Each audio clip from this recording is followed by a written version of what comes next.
So.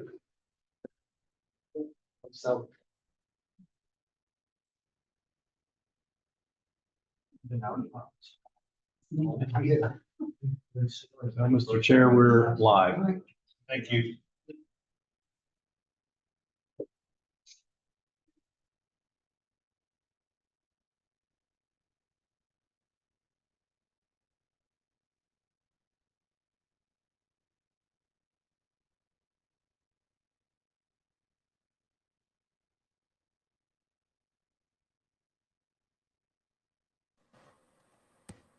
Hey, well, welcome everybody. I'm calling to order the May 2nd, 2025 meeting of the Baltimore Regional Transit Commission. I'm John Larry, the Commission Chair. Welcome commissioners, staff, guests.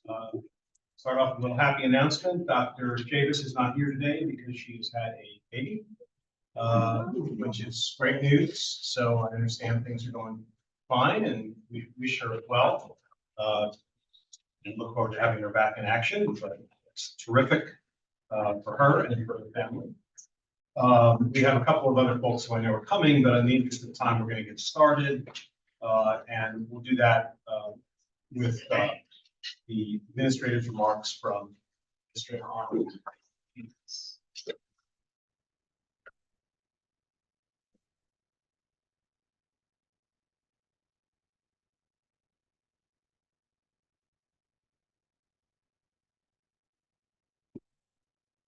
Press it down? Yes. Okay, all right. Good morning, it's good to see everyone and happy May. I have a few updates I wanted to provide today and I'm happy to answer any questions. As you know, I always like to use this as an opportunity to shout some of the good things that are happening at the agency. And so we did have Oriel's home opening day a few weeks ago. You can see from some of the pictures here, we had the entire team out. We were really focusing on how we can educate people on how to pay their fares, make sure that they understood. We do now have credit card options at all of our ticket vending machines again, after about a year of not having them.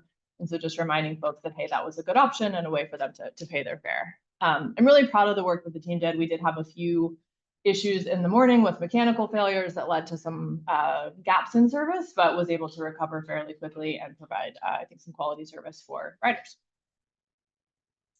Excuse me, Don, can you swing that? I think can that be swung out? Because I think the audience has access to that one in the back. Yeah. Thank you, sorry. All right, no, it's good. While he's doing that, we also celebrated Earth Day. Earth Day is a big event for MTA. For the past 2 years, we have hosted a competition, a youth art competition, where kids can submit their artwork to be judged by a panel from local institutions, and then it will be featured on an MTA bus. So this year we used our electric buses to really amplify that message. It was a fantastic event. I love being able to celebrate with the kids. They did some really incredible art, so I encourage you guys to check it out. There's pictures on the website. It's also going to be featured as part of the Maryland Arts Council on Baltimore Street, so you'll be able to see it there as well. So it's a really good partnership. We held it at the Baltimore Museum of Art Statue Garden this year, which was such an awesome, fantastic location. So we look forward to continuing to partner with them as we bring more youth into transit and combining that with art. We also attended the American Public Transportation Association conference or mobility conference at the beginning of April. A few of us went. I'll talk a little bit later about they held their bus and mechanics rodeo, but we were also very honored to receive the Active Gold Award for emergency management in association with our training program for our zero emission buses. So the training that we've done really is kind of first in the nation for a lot of the activities that we've done, bringing people in, the training materials. And so, proud to, with the team there, Falco in the middle is really the one spearheading this, along with Alexander and our safety team. On the red line, we're continuing to move forward with the planning process. You can see the picture up there. Caitlin Tobin recently joined us as our new senior project director. A lot of folks probably know her. She's been around Baltimore for a long time. She's worked at Baltimore City DOT, Kittles and Associates, huge amount of experience. We're really lucky to have her joining the team. She has jumped right in, has been out meeting with a number of folks, and will help us to continue to lead that project forward. We've also been releasing our People of the Red Line series, which is a really fantastic series highlighting, again, the reasons behind the project and why we're out here doing this. And so I encourage you to check that out as well. Holly, can I just ask you, you probably know some topic, but if you don't, fine. Just remind us at the end of the day, in the final CTP, what is still programmed for the red line? There's 150 million that in planning dollars that were kept for the red line, which is again enough to keep us going, continue to advance the project because it is such a critical project for them. Is that sort of roughly evenly spread, or is it front or back, or just do you know? It's spread, I think, over 25, 26, 27. So we've got, again, the next couple of years, we're in a good spot. We also celebrated Transit Employee Appreciation Week. I mentioned this last time we met that we were getting ready to kick that off.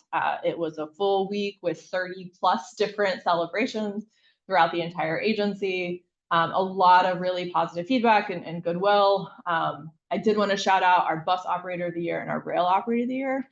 Both have come into the agency within the past 3 years. Our bus operator is about 18 months and our rail operator is 3 years. Just came over to light rail within the past 18 months, which I think speaks really highly of the caliber of people that we're getting, and then also our training team.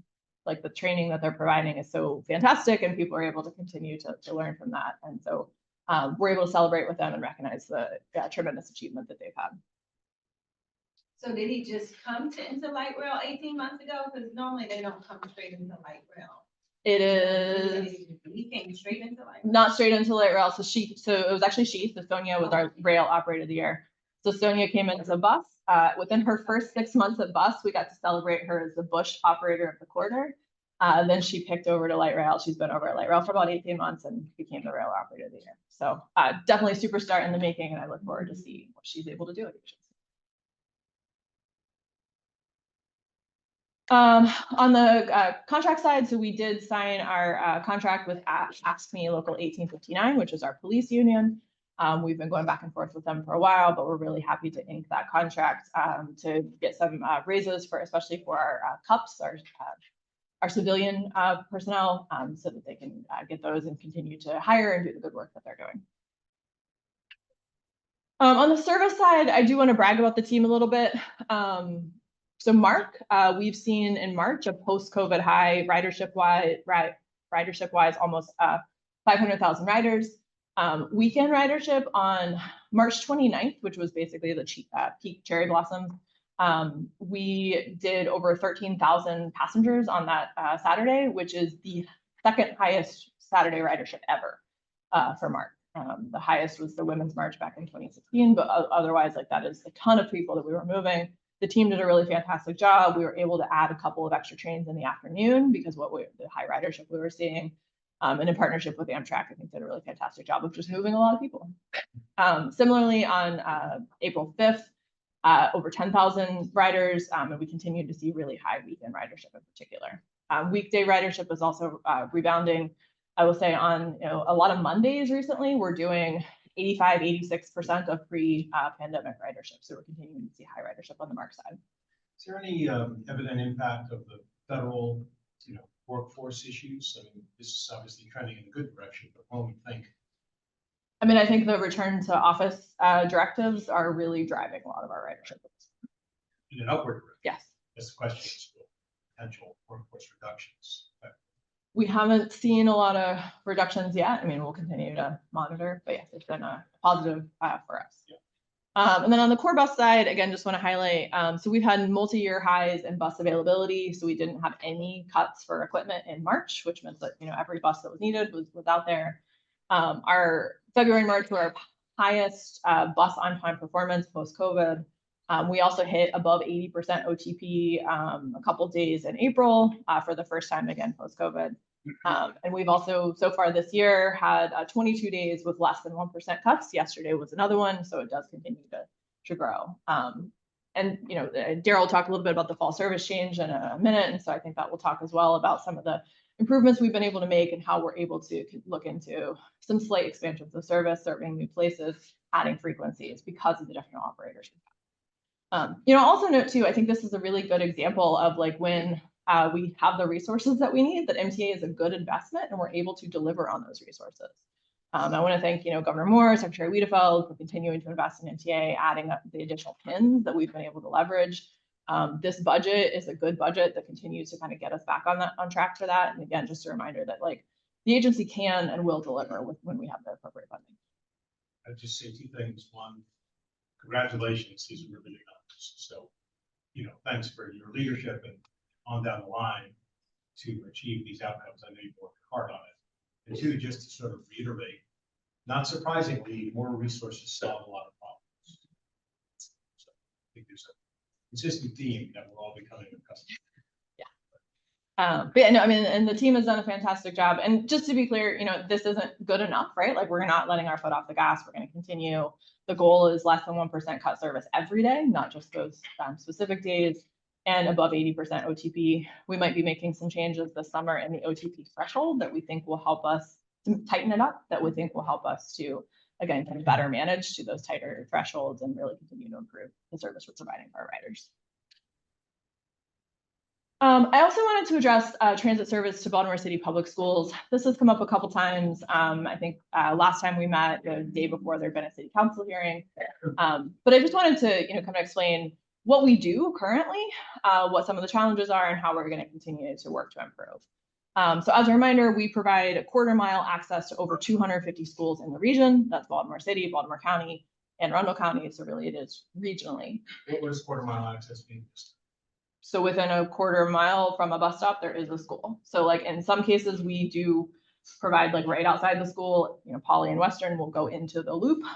In other cases, like Baltimore Design School, they're in the middle of a block. We've got the 53 on one side, the red on the other side. So, but within a quarter mile. We currently operate 185 supplemental school trips every single day. And so what that means is like we'll have the normal schedule, and then we add a supplemental route that specifically is timed with the bell schedules and time to go and provide service in the morning to the school and then in the afternoon from the school coming home. But it's not restricted to school children. Correct. It is not restricted. Yes, it is open to everyone. We are very intentional about like our head signs. So like you will not see a head sign at MTA that says Poly Western. It'll say Medfield. Students know where they're going because we do advertise that as part of our supplemental service, that's what it's going to be called. But it does have to be open to everyone. You can see the Code of Federal Regulations at the bottom. We are a public agency and we cannot provide school service. We do also collaborate with Baltimore City Public Schools. MTA has a dedicated school liaison. You're going to hear from Daryl in a bit. He has Malcolm on his staff who is on the phone with principals on a daily basis, really looking at their schedules. How do we provide service? How do we continue to expand and look at how we're doing that service? We do coordinate on bell times. The MOU that we have with City Schools requires them to submit where the students are coming from and going to, as well as the bell times every year in late May, early June. We use that to build our schedules over the summer and then put it out for the annual service plan and the fall service change. We do have opportunities for student engagements as well. The Youth Transit Council has a number of students from Baltimore City Public Schools in that Youth Transit Council and are able to provide us feedback there. And again, I do want to note, like we are legally prohibited from providing that chartered school service. So we have to be open and available to everyone. So we do schedule changes 3 times a year, and that is per our CBA with the union. 2 of those 3 service changes align with the start and the beginning of the school year. So our summer service change starts the Sunday after school ends, and then the fall service change is the Sunday before school starts. The winter service change is typically in February, and some minor adjustments and tweaks to the routes. I also want to give some examples of like how we've done some coordination recently. So Dunbar previously did not have any supplemental service.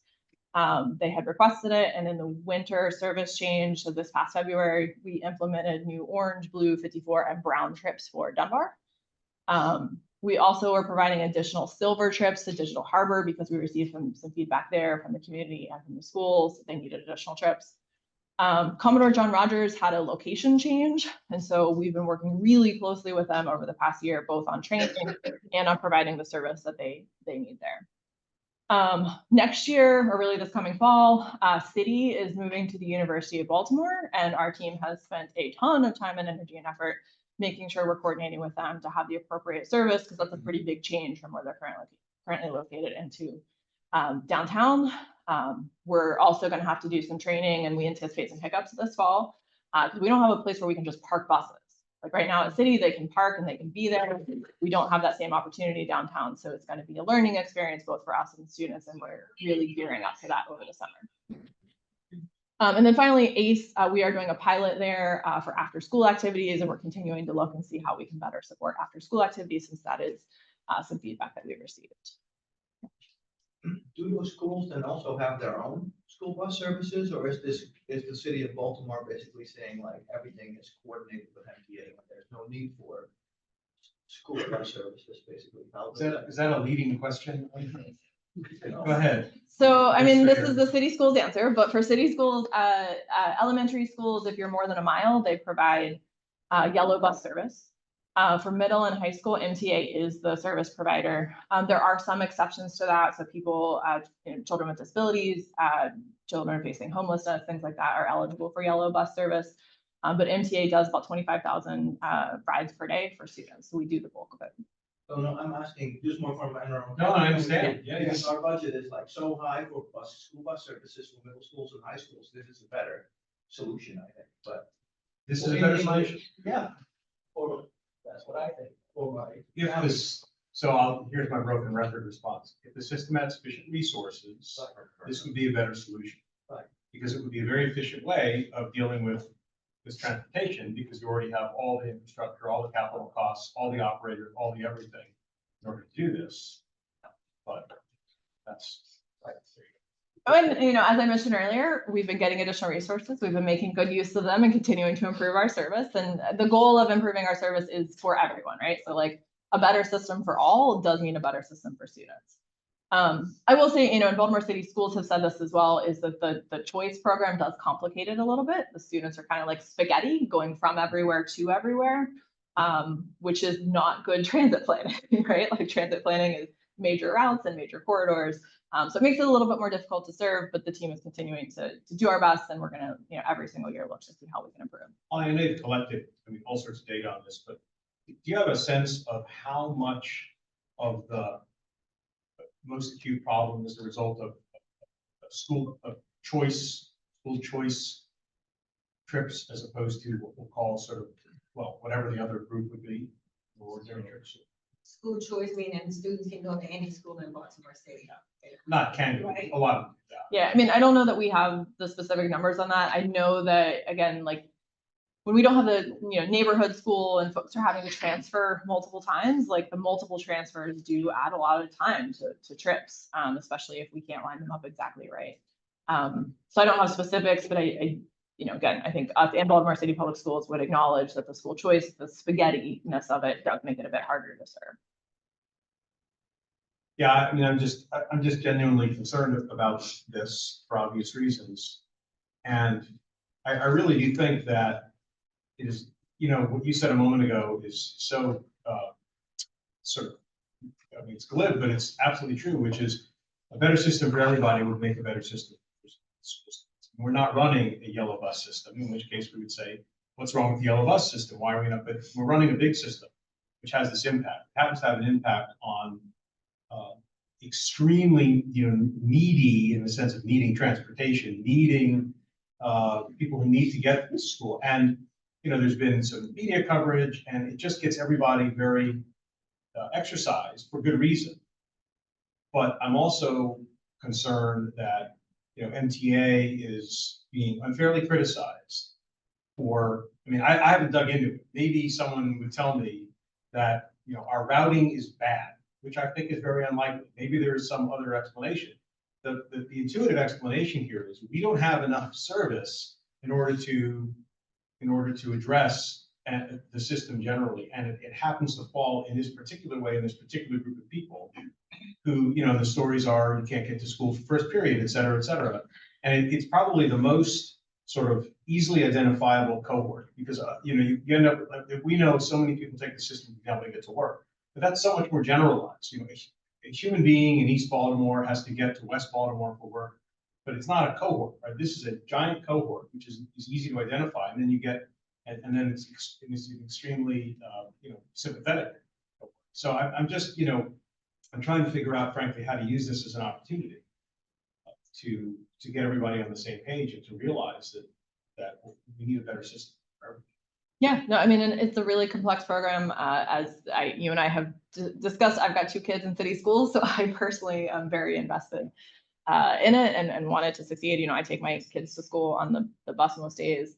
But yeah, I mean, we're continuing to dedicate resources. You know, like I said, we have, you know, Malcolm full-time, he's working on this. Daryl spends a lot of time and energy thinking about schools. You know, getting to the point where we have a 30-minute minimum headway on all of our buses, right? Like things like that would make a huge difference. Like more service, more frequent service will make a big difference. I did also want to note, I think there were some questions, and I shared this with City Council about like, how can other people help? And one way is through additional infrastructure, essentially, like more dedicated bus lanes, helping us to enforce the dedicated bus lanes, transit signal priority, other transit priority investments, right? Like bump outs. Believe it or not, bump outs make a big difference in the time, so we don't have to pull over and then wait to pull back out. Like those investments make a huge difference for us. We do on our website have our transit priority initiative toolkit. So we've identified the different types of investments, where we think they would be needed, and we would be happy to partner with the city on that. And that will again improve service for everyone. The faster the buses move, the more efficient it can be, the more service that we can get out of the same amount of operators and buses. I do also want to flag enforcement is key. We have approximately 80 officers on our police force that do our entire system 24/7. We can't spend a ton of time just doing dedicated bus lane enforcement because we just don't have enough people. So Baltimore City has enabling legislation to do wayside enforcement. My understanding is that potentially, I think later this year, something will be out there. But I would love, you know, the sooner the better to get that enforcement out. So MTA officers can do enforcement in Baltimore City as long as it's just a dedicated bus. We can do enforcement for dedicated bus lanes, yes. Bump outs and complete streets. I believe, yes, I'm not the right person to answer that question, but I mean, they should, yes, because it would lower the crossing distance at crosswalks. And sorry, Arjun. Yeah, sorry. Just one question about this still. How does this also work together with, like, I mean, you're mentioning signal priority and transit infrastructure. How is this also coordinated with bike ped infrastructure? Because I mean, if you have like short distances, also maybe for schools, I mean, there might be a large share of the population that can just walk or bike to school and that don't need that option, so that you can reallocate your resources. So I'm just curious how that also works together. Yeah, I mean, bike and ped infrastructure works well. I mean, all of our dedicated bus lanes are also dedicated bike lanes, or you know, bike lanes. Bikes are allowed in there. We've partnered with the city. Guilford is a good example, and there's a few on Hartford where there's like a floating bus stop on the outside of a bike lane, so we can still accommodate bikes, you accommodate pedestrians, you accommodate bus riders, and we would love to continue to partner there. As someone who lives on Hartford Road, I'd like to see that bus lane go a little further south. But yeah, I mean, I think we're happy to partner with the city on that and grant applications however else we can. And the county too. I know we're talking about city schools, but if the county wants to partner, we would love to partner with you guys as well. Okay, wrapping up here, just a smorgasbord of pictures. I did want to shout out our bus and maintenance team who went to Austin and competed in the International Bus Rodeo. So you can see the picture there. Antoine Briscoe is MTA's bus rodeo winner. This is the second year in a row that he competed at the International. Last year he got 75th, this year he got 25th. So I'm incredibly proud of how much he improved. His bus shut down during the rodeo. Like he overcame obstacles, but still did a fantastic job. And so I'm just so proud of him stepping out, putting himself out there. Same thing with our maintenance team. They put themselves out there, put themselves up against the entire country. And so just did a really fantastic job. I also wanted to highlight on the other side, our operators. We are continuing to hire, continuing to have classes of operators come in. This class had been here, I think, about 6 months when we got to graduation. We're trying to catch up. But I happened to catch the class speaker, who was like best class speaker ever, on the Navy. And like, they're just out there doing a fantastic job, like being so kind and helping our riders. And just we're continuing to focus on like bringing in as many people as we can. And the team is doing a great job with that. And I'm going to stop there and I'm happy to answer any questions. Are there other questions? Okay, thanks very much. Okay, we're going to move on to the next item, which is legislative session closeout report. Someone from, I think, NDOT or MTA is doing this. Yes. Thank you. Mr. Chair, from my team, we got Matt Michler, who's Director of Government Affairs for MDOT, the Secretary's Office, but we also had Mr. Jalen Sanders from NTA. So Matt's gonna give sort of a basic overview of some of the things that we covered in fund.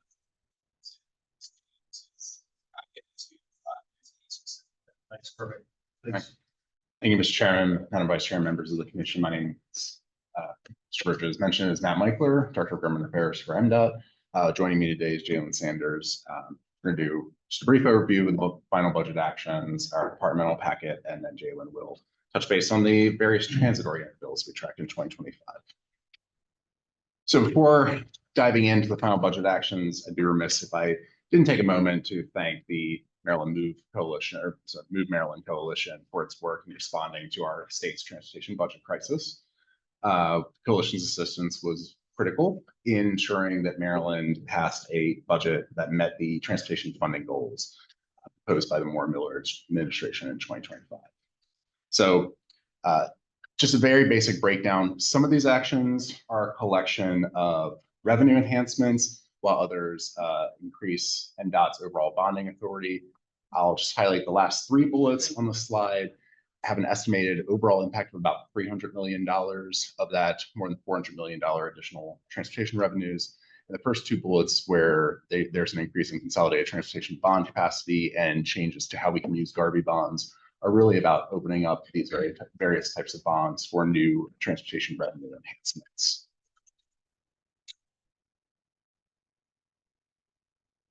So by leveraging the new revenues, MDOT's able to access nearly $700 million in additional capital spending annually. I think probably the overall takeaway from this is that the budget helps to put the system back on track by centering the near-term focus and energy on rebuilding and recapitalizing the system as we consider our opportunities in the medium term. So in terms of light rail modernization, new revenues provide Maryland Transit Administration the necessary funding to rebuild and modernize the light rail system, which represents the first significant investment in the system in decades. When the replacement and additional modernization efforts under consideration here are complete, the program will reduce unplanned service disruptions, increase overall reliability, and ensure MTA riders of all abilities have access to our system, whether they're using it for recreation or getting to their job on time. Turning to Baltimore Metro's enhancements, generally looking at some of the similar changes where the funding will ensure MTA has adequate dollars to make critical reliability and safety investments to the existing system. These include repairs to the most critical needs of the system, including station repairs, communication systems projects, work on escalators, and platform rehabilitation enhancements, as well as continued investments in new subway vehicles. So moving Before you absolutely before you move on to the bills, I just want to say as well. I want to say something about the revenue side. absolutely. This is, I mean, I don't want to turn this into on the one hand, on the other, because this is an extraordinary outcome.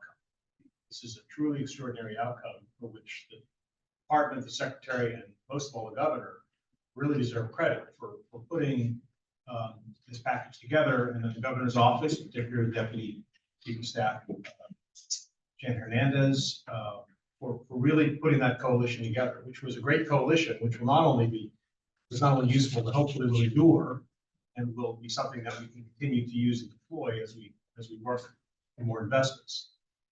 But you know, so the idea that we now have the funds to fully modernize light rail system, first time in a long time, for which I would say the commission's organizing of tours of light rail facilities, including the substations, was reported to me made a difference. I mean, but because it was a tangible, not an abstract thing, right? About the state of the system. And the same can be said for other things. So I want to thank members of the commission for their work as well. Some of you were part of the coalition, some of you did this independently, some of you were down on lobby day. I think the point is, it took a lot of folks, starting with the governor and with the support that people were able to give him, to protect the package in a really, really difficult budget environment that I think everybody is really well aware of. At the same time, the governor and the secretary and all of us have all said that this is, you say, back on track. I've also heard down payment. These are, and I said in my testimony from time to time, that this is it's not a maximum investment, it's a minimum investment to get the system back on track, to deal with state of good repair issues, to create a more solid foundation, which we desperately need for its own reasons, because the system needs the investment needs to run. It also provides ultimately a much more credible foundation for the necessary investments, expansion, enhancements that we also desperately know we need. I mean, the light rail modernization, the light rail system needs to be modernized, but everybody knows it's not enough light rail. We need more. We need expansion. So, you know, I just want to say, I think we all need to really genuinely celebrate this budget outcome, but also to keep our eye on the ball, which is we need to figure out how to remind everybody, and we try to do it during the session, and hopefully successfully, that while this is critical and important, and we are truly, truly grateful for this outcome, this is really the start of the road back to get the system to the state of good repair that it needs to be. So I just wanted to provide a little bit of context and an appreciation for everybody who was involved in that. So thank you very much. Thank you. Anybody else? Questions on the revenue piece? One question is like, because of this support, the whole light rail modernization, that in the past there was discussion about like fairly maybe a delayed timeline, so that there's no more need to delay any efforts. Basically, the whole replacement of light rail can happen as was originally projected. Yeah, so we've advertised for the traction power substations, which, you know, we can ask about 2 times, that's in the works. For the rail vehicles, we anticipate later this summer, and for the stations and maintenance facilities, I think late summer, early fall. But like this calendar year, we anticipate out. Please. Absolutely. Okay, I'll turn briefly now to the MDOT departmental bills, because I'd like to focus primarily on the transit-oriented bills. But in the total, MDOT's departmental packet consisted of 13 bills, 9 of which passed. These were broadly distributed amongst the Secretary's Office, Motor Vehicle Administration, State Highway, and Maryland Transportation Authority. I'm truly very proud of our success rate here and the success rate of the government affairs offices at our modes, especially considering some of the very intensive topics we were dealing with this session. Primarily, MDOT focused on safety initiatives in 2025, both amongst our departmental bills and those non-MDOT departmental bills that we chose to support. Rather than going into significant detail on the individual bills of the safety package, I just want to highlight the overall safety goals were to change road conditions through engineering and enforcement, keep unsafe drivers off the roads, enhance driver education, participating in studies of emerging safety policies, and then what I'll call make procedural enhancements with safety co-benefits. So those things that weren't entirely safety focused, but safety was a core element of it. And MDOT was incredibly successful in goals 2 through 4. Still some work to be done on the engineering side of things. Just to highlight those bills, our bill to authorize MDOT to reduce speed limits along urban highways without a traffic impact study. We got that bill to a very solid foundation of amendments. However, like many good bills in the 2025 session, just ran out of time. And then around the authorization, we were seeking for the ability to place automated speed enforcement in PSAP and VRU corridors. That bill, there was a robust discussion around it and where the authority should lie, whether that be with the locals or with the state as a whole for these broader subject areas. Beyond our work in the safety space, and just highlight Senate Bill 190, House Bill 180, which have made some key changes to how we think about and develop land around our rail transit sites in the state. While funding of transit-oriented development was an element of the bill as introduced, ultimately this was amended to a land use and procurement bill. We work closely, with many of the members of the General Assembly in this, as well as advocacy groups, including MACO and MML, to address the major concerns and technical complexities. However, again, after passing through the House and robust discussion in the Senate, bill was not brought up for a subsequent vote in committee. So that concludes my portion of the presentation. At this time, I'll now pass it off to Jalen Sanders, unless there are any questions on MDOT's department. Question? Thank you very much. I point out we have, because of the different camera setup today, the screens don't show folks that are online. So I'm assuming the staff is keeping track of those in case folks have questions. And I know we have 2 or 3, just for the record, commissioners who would be able to see this because you're not seeing the screen, who are participating online today. I think one more is actually joined another meeting. And so I'm just assuming Jake and Ashley, that you're keeping track. I don't want anybody online. We usually have some assortment of folks on. I want to make sure particularly commissioners who have questions are able to raise them. So if you just keep an eye on that. Great. Yeah, thanks. How you doing today? My name is Jalen Sanders, and I'm currently the Director of Government Affairs for MTA. Thank you, Chairman and Vice Chair members, for having me today. I'm going to start by going over just a few MTA-specific bills that passed this legislative session, just a high-level summary for everyone today. Oh, Down there. oh.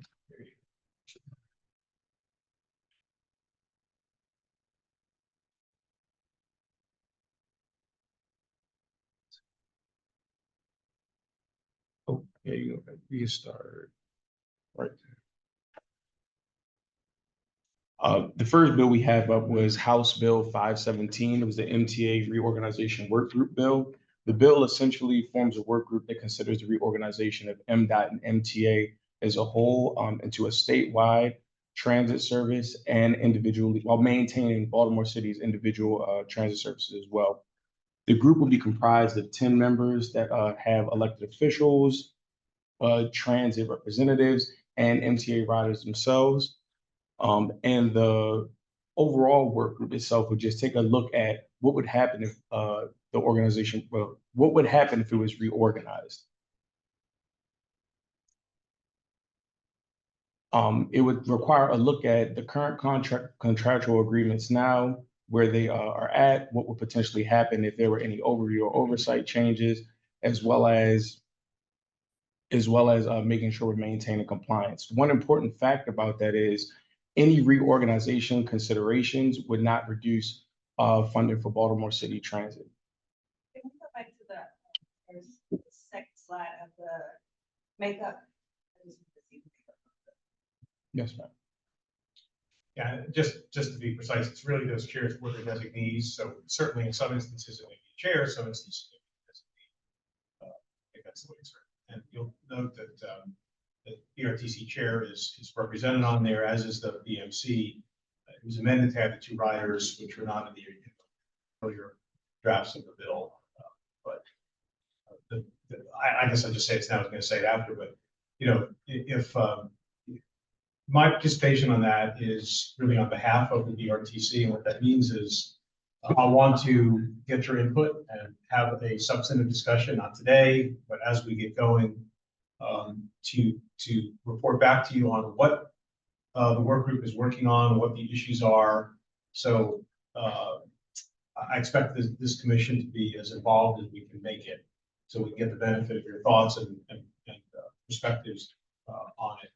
So it hasn't started yet. It officially exists yet, but what will happen, the other thing is, as you see, if you go to the next slide, the reporting date, we have a little bit of runway because the reporting date is December 1, 2026. Some people are following it closely. The original bill reported December 1, 2025, which is relatively soon.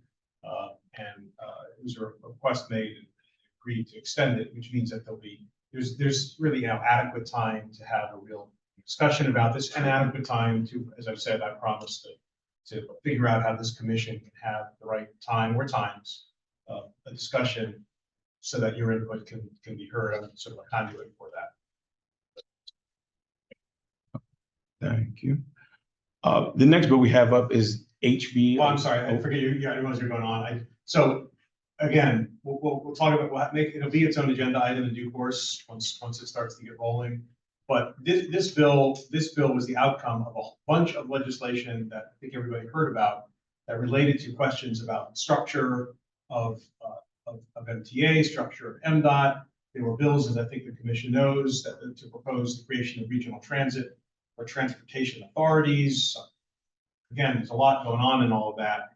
It goes back to the work group at BMC that then Delegate Bridges chaired, that a number of us served on. That was what led to the creation of this commission. So this is really a multi-year ongoing sort of rolling conversation about questions of governance and funding of transit and transportation in the state.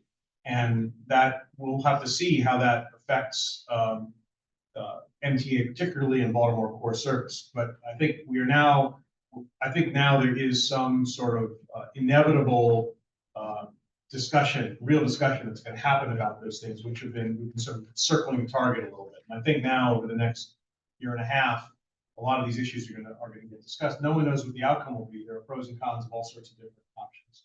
But that's what I think this represents, because there was a very strong statement of purpose in the General Assembly to look at these issues for reasons that relate to regionalism, reasons that relate particularly to funding, because of certain issues we have, the way the funding challenges, et cetera. So all that I think will end up sort of in the pot. You remember that the Train Commission was sort of ultimately, I think, kind of was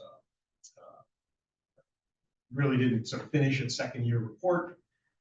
That was also had charge related to exploring the funding and even the regional transportation authorities question. So all of that will get mixed into this in some way to varying degrees. Don, you want to say something? I just wanted to remind the commission that this came out of a bill that was originally intended to take Mark out of MTA, and they rewrote the entire thing to address all the issues. Right. It was originally the creation of the MARC Rail Authority. That's what the bill was called before it got completely substituted to become the MTA Reorganization Work Group. But Don is correct, of course, about that. There is this statutory language in here about not reducing Baltimore City funding and giving the city, and I think it really means the region, because it's not. It is. I think there was concern and legitimate, concern that this is something that is supposed to enhance, not diminish in any way, the regional transit service and funding for regional transit service in Baltimore. So lots more to come. Just a quick overview, and we'll put it on the agenda when there's some meat that the commission can really discuss today and talk about. Can I ask two questions? Of course. One is, we had this report being presented already by a consulting firm in the last months. Is that part of this, of the considerations of this work group as well? Yeah, I mean, yeah, I think so. Look, it remains to be seen. The work group has to convene. The bill, I think, addresses a number of not necessarily all of the things that I just mentioned. I think it'll be very hard, frankly, to address some of the things without addressing all of the things. So at the end of the day, I'm hopeful, my intention, to try and address all of those things. I don't want to say once and for all as if we're necessarily going to resolve them, but the intent would be to see how far we can get on these questions. When I testified, Ariane, on this bill and on the Transportation Authorities bill, I did that by providing the committee with a copy of the report that was done for us to say, look, the only real work that's been done to this, that's been done on this, that has been published, has been by this commission, which looked at ways in which you might change the structure of MTA. And the message that I was sending was, I'm glad that you want to talk about whether MARC should come out. I'm glad that you want to talk about regional transportation authorities. All those things are good. My testimony was, it's too soon to do any of those things in 2025. But our report, I think, has been, to some extent, has been a stimulus to that. It's not solely, of course, a stimulus, but part of it, and contributed to the discussions. The second question that I had about it is, there was also discussion in the past about like those different structures. One of the things that was mentioned as an option, I think the goal is to get more, how do you say that, more sustainable funding for transit in the long term. Yeah. That can be realized through different organizational structures, but there was also mention of like, can we increase sales tax? But that was already taken out of the discussion. Is that something that can be considered again, or is the table open, so to say, or is there? Well, I mean, my response to that is, regardless of what's in this bill, the world's filled with executive and legislative actors who can do whatever they want. I mean, even if this didn't happen, or regardless of what this does, I suspect that there are people in the General Assembly and in the administration who realize these issues have to be addressed. So I think we're going to continue to see action on this. It's just that this bill in particular is sort of evidence of that action and a window into it. But I think, there are folks who want to talk about all of those things. Yeah, sure. Thank you, Chairman. The next bill that we have up is House Bill 1144, the State Public Transit Service and Stations Exclusion for Assault and Bodily Injury. You might often informally hear it as the Operator Assault Bill. The primary purpose of this bill is to provide an area of safety for our operators. It will convene a work group that will help develop a rider code of conduct for MTA and a ban policy for any person that is alleged to have assaulted an operator and the passenger on the bus. With this code of conduct, we will also make note of ADA accommodations for individuals with disabilities.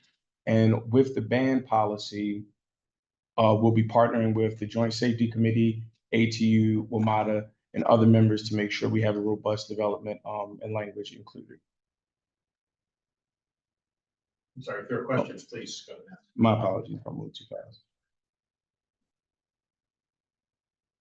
The last bill on the list is House Bill 450, Reduced Fare Automatic Renewal. It basically requires MTA to automatically renew individuals who have a permanent disability their reduced fare fee program certification. Currently, it has to be renewed every 3 years. We decided to make the process a little more seamless, and that goes into effect October 1st, 2025. If that helps you all to from an administrative perspective, we're not having people walk in. Yeah, absolutely. Oh, and just backtracking one moment, for the operator assault bill, that will go into effect October 1st, 2025 as well. So both have very tentative timelines. We may do it sooner if we can, but that is the issue. And if there are any more questions, below is my contact information as well as Mr. Mickler's contact information as well. Thank you for having us today. Great. And again, Matt and Jalen, thank you for your hard work on this. There were a few bills that we tracked that, one that passed that I haven't gotten a sense of how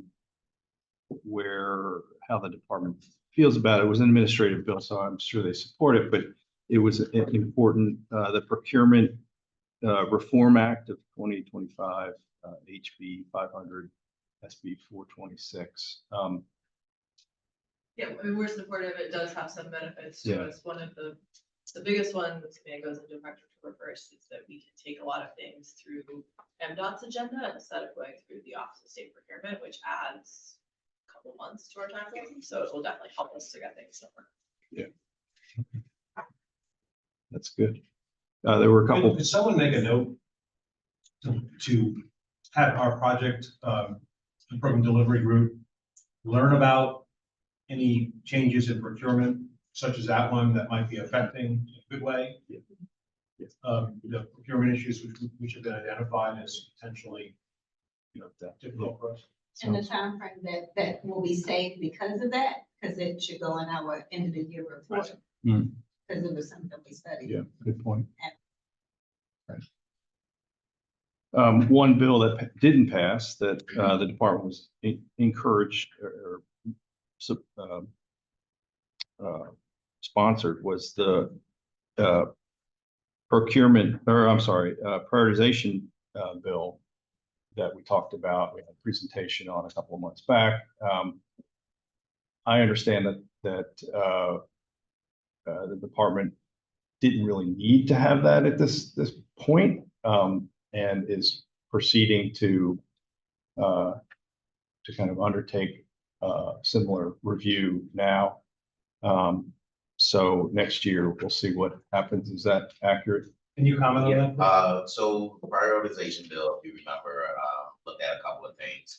It's really a way to help us with the CCP process, make it a little bit more open for locals as to how we do it and what the process entails. Went through a couple of different iterations while we were in session, got to the point where we thought it may have been good after it crossed over on the Senate side.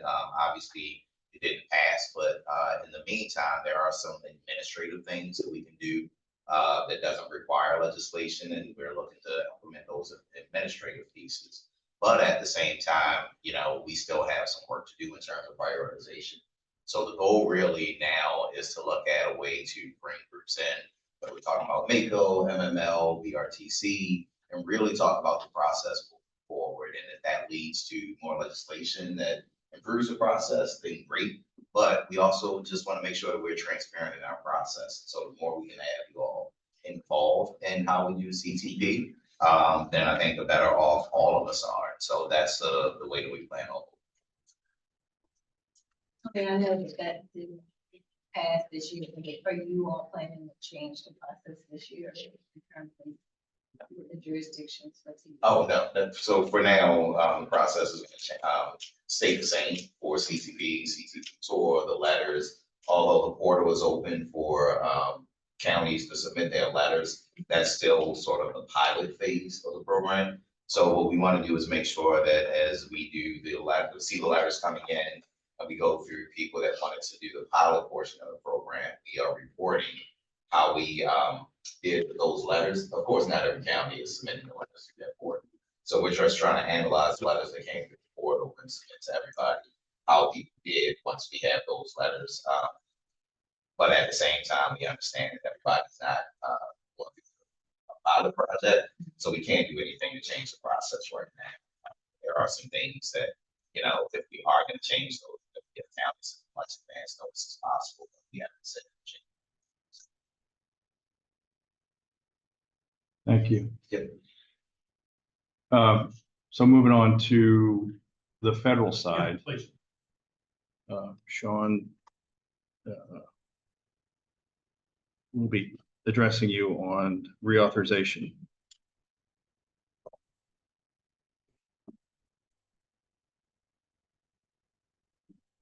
Cool. Thanks, Tom. Tony, do you get to intro me or?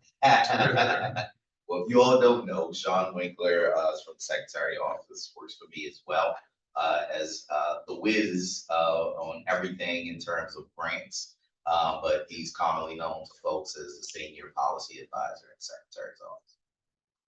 Thank you, Tony. Thank you, Chair and Vice Chair. It's a pleasure to be here this morning. Thank you for having me. And for those online, there's a mic adjustment. I'm just a Bill on Capitol Hill. It is a pleasure to be here to chat about the federal surface transportation process. I'm going to do a little overview of kind of the two mechanisms that make up the surface transportation funding and policy process on Capitol Hill, go through some of the challenges that are facing us in what we hope is another solid 5-year bill, like the IIJA was, as well as what led to this request, kind of walk through briefly some of our federal reauthorization priorities. So there are really two main processes that kind of control and dictate both policy and funding for federal transportation. I'll start with reauthorization. That is really the policy process that creates programs, kind of comes up with their durations. We call it authorizing. The other side of the equation is appropriations. So, you know, you can have the best policy writers in the world create the best program ever and say we can fund it at 300 million, and then you can have appropriators say, wow, maybe that's not a great program, its funding is 0. So there's always this natural push and pull between the authorizers and the appropriators on Capitol Hill. Don't ask them who they think has more power in the process. But just another little distinction between these processes, reauthorization is generally much more long-term, talks about kind of a 5-year surface transportation bill typically. Unique, it also provides funding through the Highway Trust Fund, which historically about 20%, and Holly, please feel free to chime in on any of this. Funds transit about 20% out of the mass transit account within the Highway Trust Fund. And that kind of Highway Trust Fund mechanism provides state DOTs like MDOT some level of funding certainty, which then leads to other fun topics.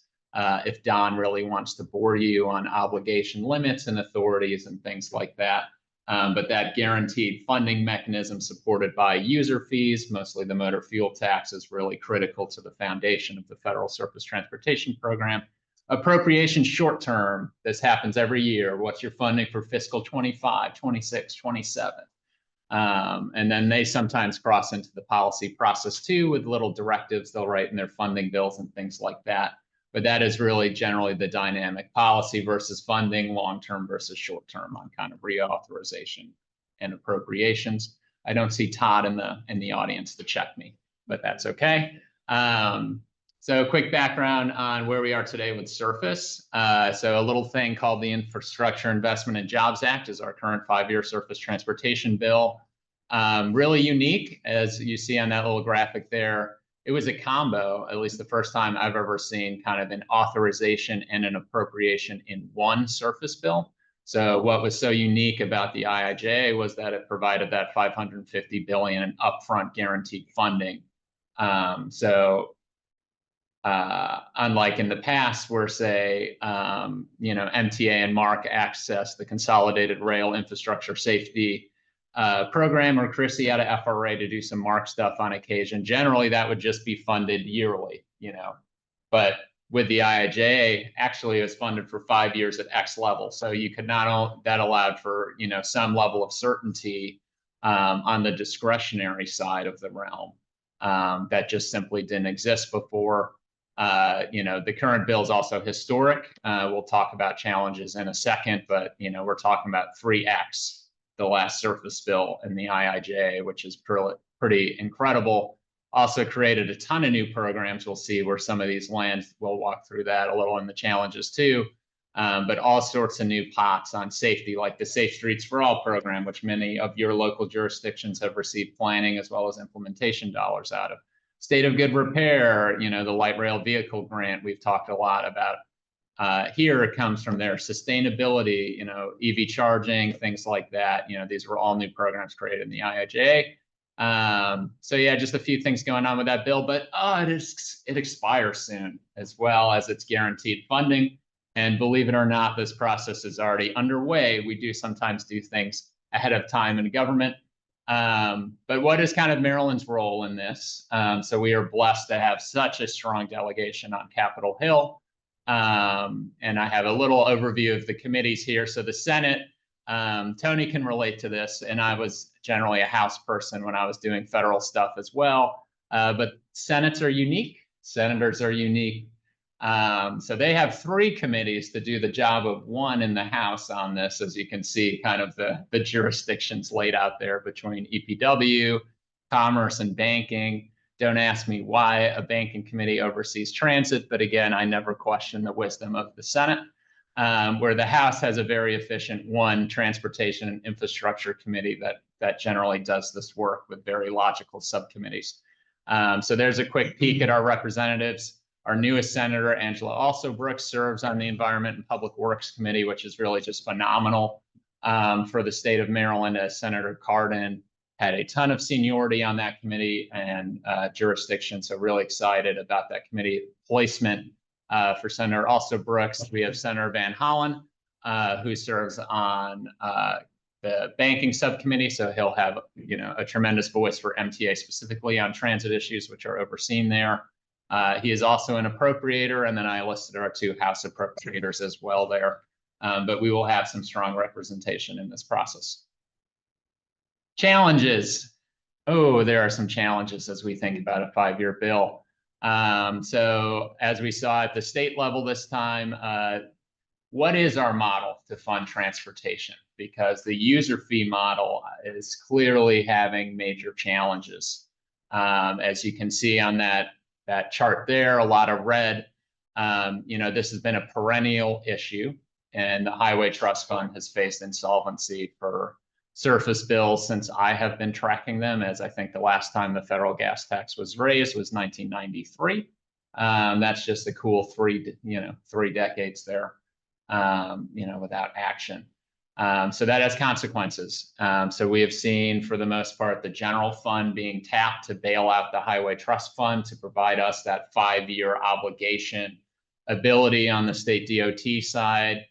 So we'll see. You know, I already touched on kind of the future of the user fee model on Tuesday and Wednesday this week. Actually, the House Transportation Committee in the House, the majority released their reconciliation proposal that actually included a new EV fee. Obviously, you know, we've seen a lot of that at the state level, but that's really the first time that at the federal level that's come out. But, you know, what is the future of this model? Can we actually collect enough revenues? And is there a political will to kind of either think more big picture on what a user fee looks like, or are we going to continue to kind of bail it out of the general fund? Oh, and there's a few pressures going on. This is my best Dorothy impression here. Inflation, supply chain, and tariffs. Oh my! So we are facing a few pressures here on what all of this means to revenues and some of these programs. A key question I think the stakeholder community is really wrestling with is, was the IIJ a ceiling or a floor? If you would have asked me when the IIJ came out, that was definitely a ceiling. But with some of the things we are facing, inflation, supply chain, tariffs, cost and construction, there's many stakeholders and studies that now basically say that actually that 1.2 billion authorization really didn't buy any more than that 500 billion under FAST Act. So that's going to be a key topic and one a lot of stakeholders are kind of weighing in on. Short-term extensions, this is always a risk. So sometimes, just like with appropriations, we'll kind of see a one-year extension. That's problematic from the Highway Trust Fund perspective because, again, we want to be able to contract and plan on a 5-year basis, knowing that that's backed up. So that's always a challenge. And then getting everyone to agree, that's never easy. All right. So just a few challenges. So how are we approaching this? So obviously I've talked about this is already underway. There's hearings going on. You know, our various members of our delegation will have the opportunity to go to committees, oversight. There's our new USDOT Secretary, Sean Duffy. And, you know, to try to highlight Maryland's voice in this process, we've worked with Governor Moore to develop some priorities. So they are the priorities at a high level. We've put in some comments with our stakeholders and delegation around freight and supply chain issues, innovative financing, importance of predictable and sustainable funding, strengthening infrastructure resilience and sustainability, safety, streamlining, and specifically transit funding and flexibility. And highlighting a few of those because it's wonderful to talk big picture. We find it more impactful to try to get specific when we can. So this is an interesting one that might be of interest to the commission, and welcome Holly's thoughts on this. So right now, the core capacity CIG program is kind of one of the components of a CIG grant, along with kind of small starts and new starts. Probably most familiarity here with new starts, but to be eligible for a core capacity grant, I think you have to demonstrate that that project or expansion, whatever, has to, you know, generate a 10% ridership increase. Is that really where transit is today? In COVID, we have aging infrastructure on the East Coast. Is there an opportunity that perhaps core capacity should really be thinking more about how do we modernize existing systems to, you know, ensure that they're here, right? And we keep that mode shift on transit. So that's one of the proposals. Is there kind of opportunities to look at, you know, core capacity eligibilities to focus them on modernization, which would align with obviously our light rail modernization program here in the state of Maryland. Selfishly, we like federal money on things like that when we can get it. Equal treatment of all passenger rail services before the STB. This is an extremely nerdy one, but there are some distinctions and kind of access agreements and kind of rights that Amtrak has before the Surface Transportation Board, which is the, you know, was it the interstate, kind of, you know, one of those rail regulatory bodies. But basically commuter rails, even though both Amtrak and commuter rail is funded by a public dollar, commuter rails do not have the same statutory rights in front of the Surface Transportation Board, which could potentially impact negotiations with Class 1s to enhance services and things like that. And there is provisions on that in the INVEST Act, which was the House's version of the IIJA, that did make it out of the House, but did not make it through I don't want to pile on the Senate, but did not make it through the Senate. And then allowing transit agencies that meet or exceed FTA state of good repair standards to flex a portion of certain FTA formula funds to operations. That one's pretty self-explanatory, and this is something we still need to work through, but obviously, you know, similar to the first one, there's a lot of pressures on services and dollars, you know, with COVID and rising costs, and at the state and local level, you know, we're on the hook for operations, period. Like our first dollars we have on the state and local level have to kind of go to ops and, you know, admin. The federal program's pretty much exclusively focused on capital outside of some rural transit systems and bus systems there. So operating money, we take it. And with that, happy to answer any questions, and thank you for your time. I have a left field question. I love, bring it on, Scott. And it goes to your oh my. Any idea of whether Buy America is going to be tightened up around this? Good question. You know, it'll be interesting because, you know, this is just my personal read, but I would say there isn't too much daylight there between the past and the current administration. I think both are very committed to, you know, the principles of Buy America and what that may mean to domestic job creation and manufacturing. So at least on kind of the administrative level, I wouldn't suddenly expect to see shift from the White House on that. Well, this is very helpful, and obviously we appreciate your expertise. It would be good to you know, stay in touch with us as it goes along. If there's something that is, you know, worth conveying to us in writing in between meetings, please do. The only question I wanted to ask you is, can you say anything more generally about the federal government's current status and its impact on Maryland transportation? And you may elect not to, or to you know, I know this is sensitive and I'm not trying to ask you to say things that you're not prepared to say, but is there anything that you can tell us about, you know, what, including, if I may ask, just a quick summary of the sort of stages of certainty that exist in the world in terms of obligation, and, you know, we've talked about this. So anything you can tell us would be useful, but I don't want to make you say something you're not yet prepared to talk about. I will be sure not to say anything I am not prepared to talk about. But thank you, Chairman. That is certainly something we've been tracking closely. I would say the leading message is confusion and uncertainty. So, you know, starting with executive orders that were issued pretty much in the first day or two of this new administration, we saw administrative shutdowns caused to federal accounting systems and things of that nature due to the way certain executive orders were written regarding all disbursements of federal infrastructure dollars from multiple sources. So, you know, that alone, I think, was the perfect illustration of the uncertainty we're facing. And we've kind of continued to see, you know, broad executive orders, but I think now we're starting to see the actual terms and conditions of what those executive orders mean to us. And we are continuing to analyze those, but, you know, it's very clear that those executive orders ask the various agencies basically by April, within 90 days of them, to examine and update their grant making procedures. And, you know, it's May 2nd. So I'll let you take away from that what you will. But I think we've seen progress now from big broad announcements to the details are coming to light. Appreciate it. Yeah, just have a general question. As MDOT is going through the executive orders and what you all are trying to read through, do you all have a plan reaching out to the jurisdictions and letting us know the impact of those? I know we have some separate meetings with the governor's office and all about the impact of those, but for Baltimore County, we get Sure. a lot from you all. So it'll be most helpful to know sooner than later if we need to make some adjustments of some type. Yeah. Based on what you all are reviewing, or even an idea of what we need to do so that we have an opportunity to really enforce the adjustments that we need to make. Yeah.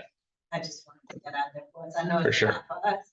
I'm sure it'll be a lot for other jurisdictions if we do have to make some tweaks. And on that note, we did develop kind of in the early days an FAQ that went through our review and approval, which I personally sent out to my list of about 170 folks on the local side that I contact about federal discretionary grant opportunities. So there were some kind of initial thoughts there, but certainly something we will commit to do as we work through some of the more specifics we are now seeing. So I'm not on your list anymore? You still are, I promise. I'll bump it. I'm gonna sit down right now and be like, there. Anything else? Thank you, Tom. Thank you. Just like Oh, yeah, I'm sorry, yeah. No, maybe I oversaw it, but is it possible that this presentation will be added to the? Yes, I made sure to send Don a PDF, so he has it It's too. in there. It should be in It's, your. it's in here, but Yes. I don't think it's in the email that we received yesterday. I think that's Not right. mistaken. Oh, Yeah, I think I had the same. All right. I think it was just in it for. Yes, Okay, thanks. Let's Thank move you. on to the fall service change annual service plan overview. We are, I've asked people to keep this as tight as they reasonably can because we are probably behind schedule. We always have, on our 2-month version of this, every 2 months, we have probably more in these agendas than we ought to, but nonetheless, there's so much to cover. And I want to make sure we get to all these topics. So with that, a bit of a caveat. Let's stop. Service plans. I can just control the panels. Yep, thank you. Okay. All right, good morning, everyone. My name is Daryl Clark. I am Director of Office of Service Development at MTA. Thank you guys for having me here. I'm going to go over the fall 2025 annual service plan this year, which I'm pretty excited about. So the agenda today is just to review the selected proposals and then go over a couple, well, just one next step. In potential 2025 proposals, we have some alignment changes that include a bunch of lines. We'll get into those, and then some level of service improvements that we'll get into also. All right. So the first alignment change that we are proposing is the local link 34 to Catonsville. Currently, that bus operates, excuse me, between Falls Road Light Rail Station and Westview Shopping Mall. We're just proposing to extend it over to Route 40 and Roland Road so it can hit more shopping spaces, the Walmart and the Giant. Those locations is a small extension, but it just gives those riders in that community and on that corridor some extra utility on that route. Any questions on that proposal? Don, could you remind us of our role here? We're supposed to comment on these and provide feedback. So this is a presentation to solicit our comments. correct? Yes. That's correct. Which we, and Yeah. what's the window? Well, we have several months. Okay, so, And the intention is to write them a letter. right, as we did last. As we did last. So I just wanted to provide some context. So let's go through these. Obviously, if people have questions, we could ask them, but we'll have time. We'll ask Don and the staff to also do some analysis, work with MTA. And I think last year, the staff gave us sort of a proposed comments letter for us to consider and adopt or. Intend to do that again. Okay. Thanks. All right. The next proposal is the Quick Link 40. We're proposing to extend that to CMS and to Fox Ridge, so it's going to extend on both ends. This route is a predecessor to like the Red Line. It's an east and west quick link route that has very limited stops along the route to get folks across town a little bit quicker.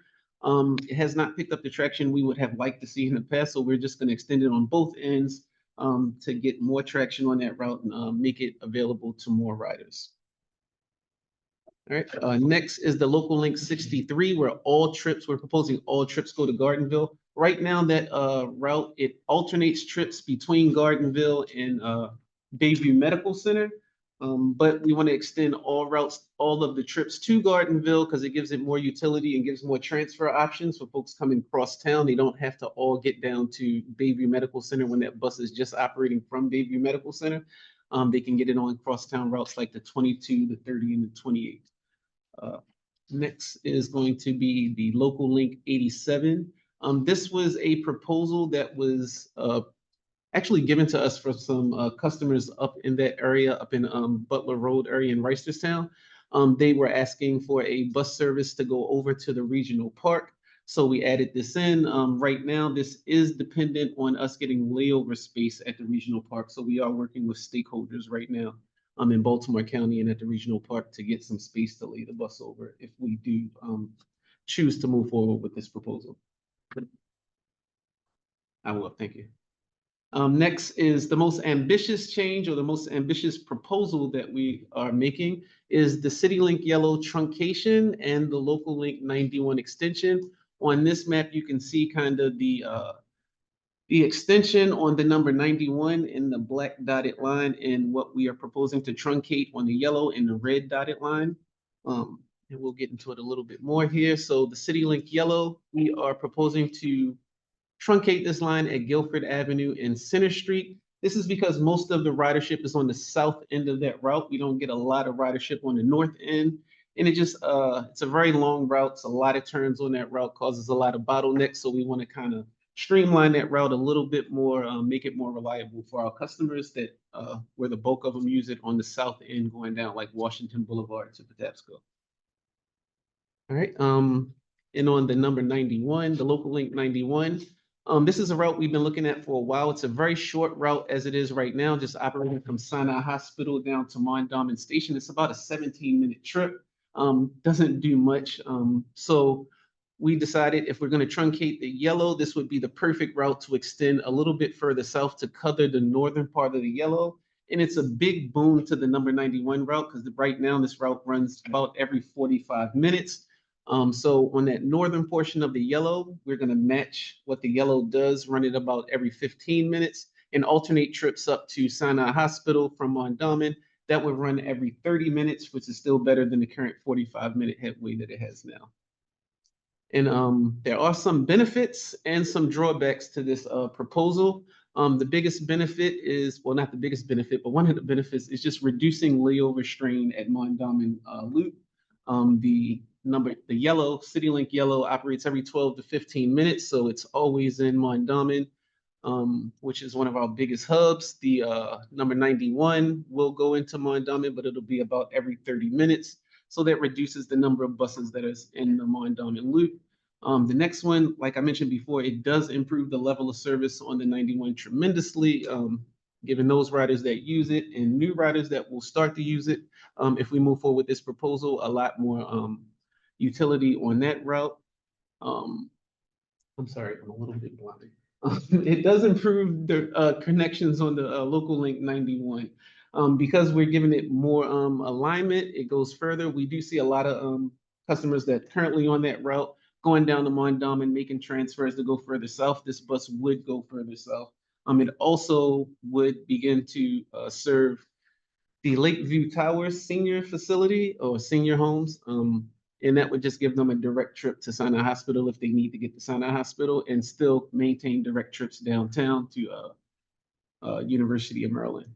And then the shorter yellow would just improves the OTP and the reliability. We hope it improves the OTP, but it will definitely improve reliability because it doesn't have as many traps along the route because it's going to be much shorter.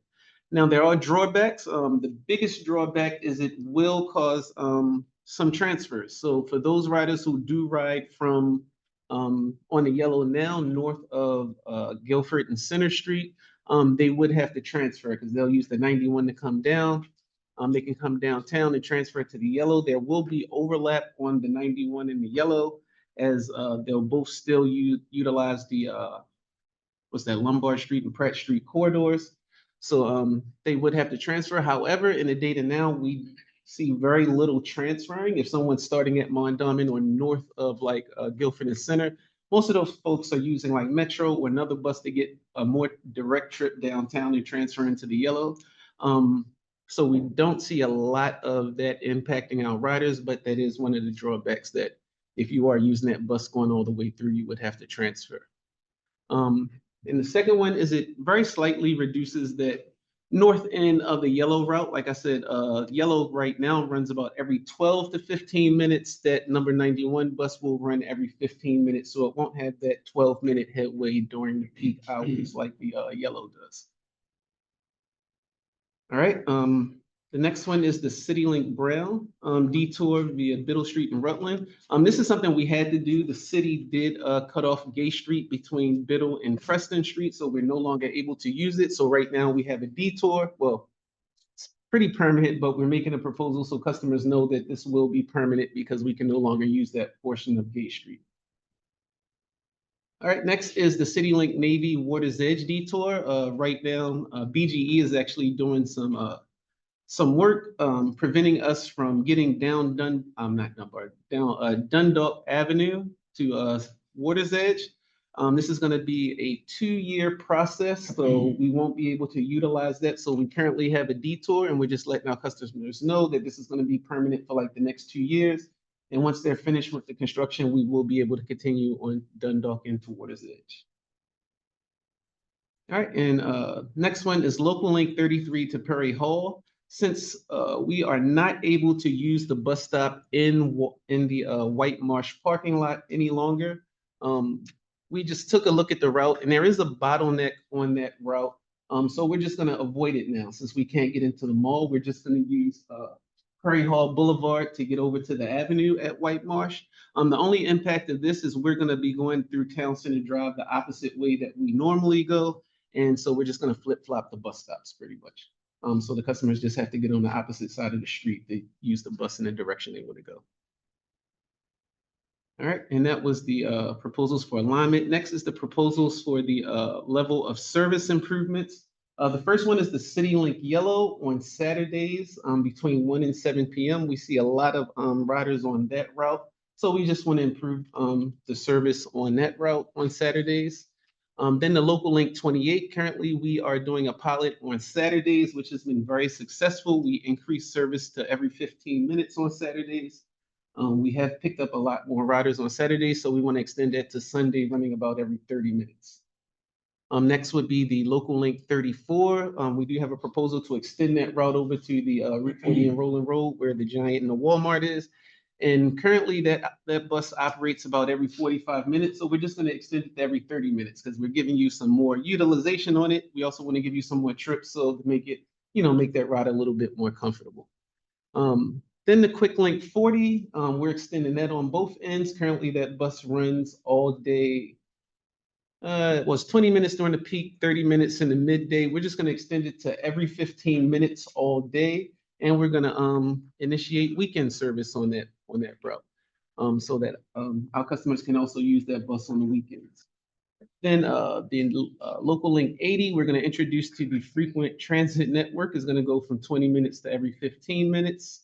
And on the Express Bus Links 103, which I use, and the Express Bus Link 154, which Holly uses, we're going to add some service to help out the underlying routes that it kind of mimics, like the Local Link 103 goes along like the green CityLink green route. And in the evenings, that green gets kind of overcrowded. So adding a trip on that 103 would help it. Same thing with the 154 and the 54. It's just going to help out that Local Link 54 and get some of our customers uptown a little bit quicker than they normally do. And next steps, I left out the next step slide. I apologize for that.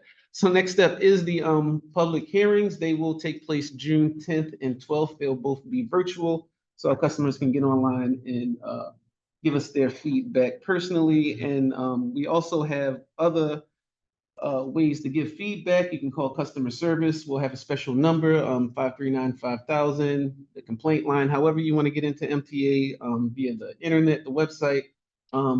We'll be taking comments. Comment period will last 30 days after the hearings, June 10th and 12th. So that we do have about 60 days from now in order for our riders to leave public comment on these changes or these proposals. Sarah, can you talk a little bit about how we're publicizing this? So obviously we have the press releases on our website, but the other areas and places that we're talking about. Yeah, so we do have a press release, like Holly said. We're also going to be running it on buses, PSAs, things like that. So when they're on the buses, light rail, metro, they'll hear about it. We're also doing the loudspeakers at the metro stations. We do newspaper, radio ads, social media. There's a lot of ways we're getting this out. Yeah, libraries is going to cover it. Yeah, so we're going to do a lot of advertisement on this and try to get as many people aware of it and to participate in the hearings as possible. Right. If I may, I just want to commend Daryl and his team for the work that they've done. Like, we've been wanting to increase service for a while, but we have enough operators now means that we can do that. So, modest increases, but expanding to more places that people want to see, plus additional headways I mentioned earlier, getting to that 30-minute minimum service standard, so it gets a couple more buses closer to that. So that's really where we're aiming to go. That aspect.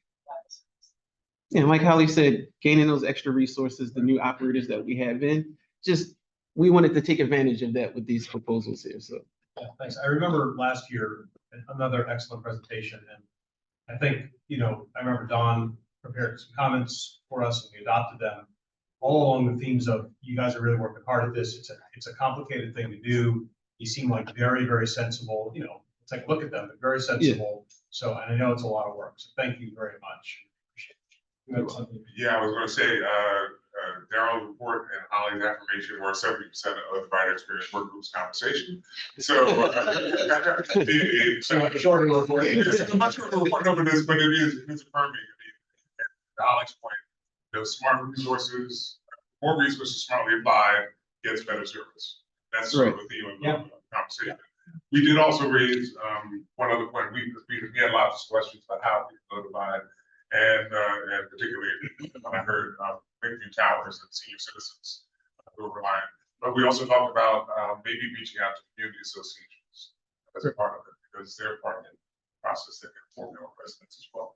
Yeah, so we are actually reaching out to them. We have a impacts document that we're going to be releasing next week, right? We should be getting it out very soon. And we do have an extensive list that we do send those out directly to. So they see a little bit more information than just the proposals. They have a lot of the background information, a lot of the demographic information on these changes and how they affect our riders.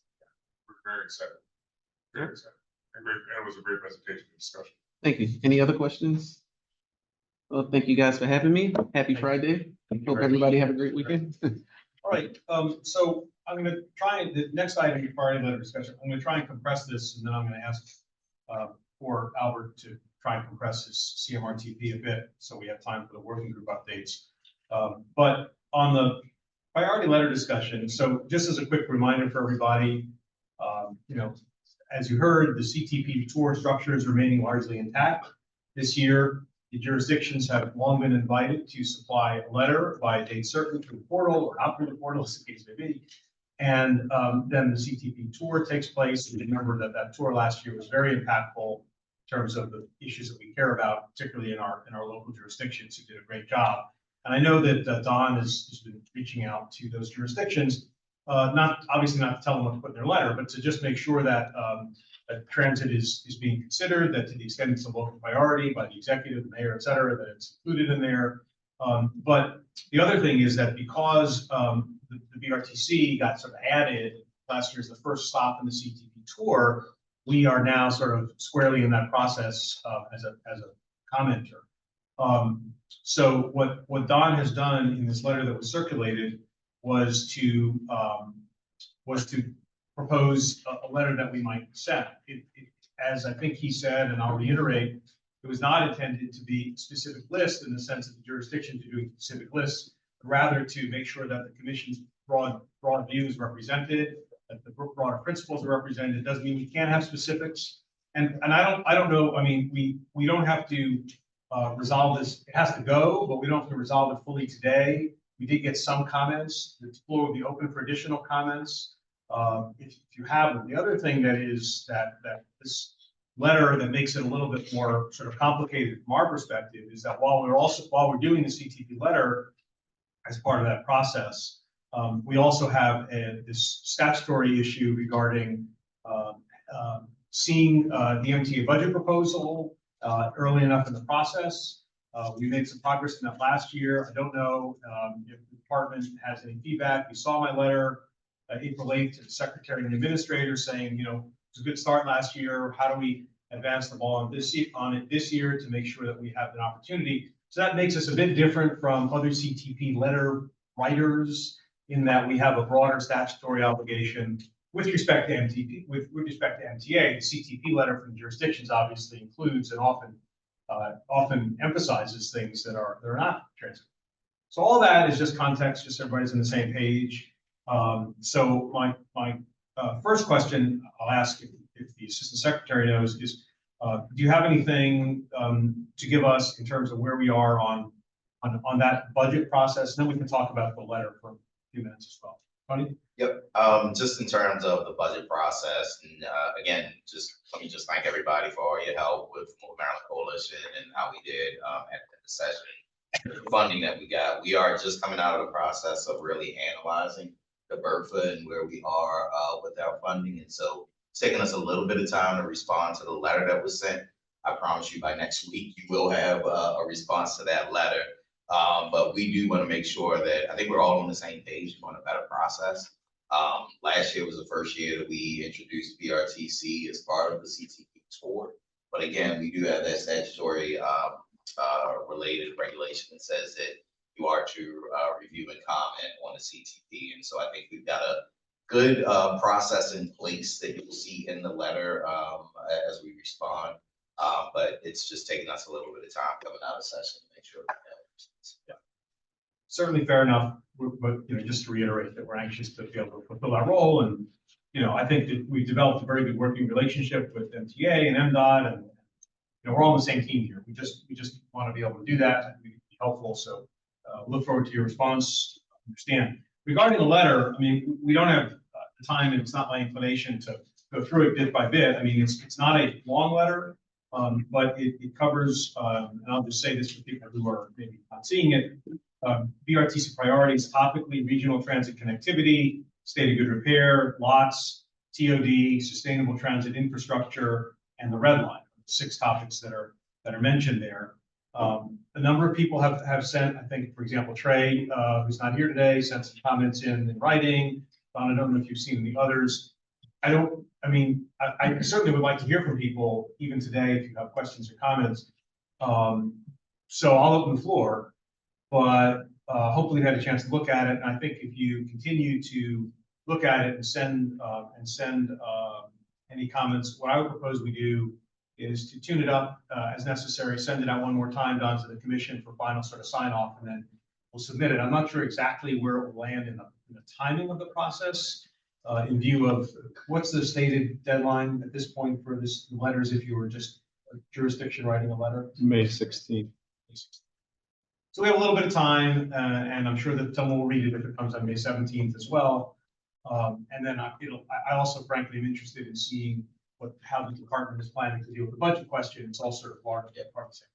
So we don't have to have a long discussion about it, but if people have had a chance to see the letter and have not provided comments, I'd be happy to hear them, and I think we should be taking a different approach entirely. That's, fair game. This is the approach that I asked Don to take to kind of get us started. There's a copy of it in there. Yes, a copy in the folder was sent out with a specific request. And, hopefully it's not far off target, if at all, but I just nonetheless wanted a chance to be able to. Are there any comments?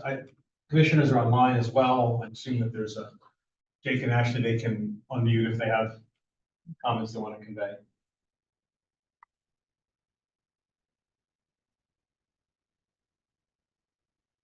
Okay.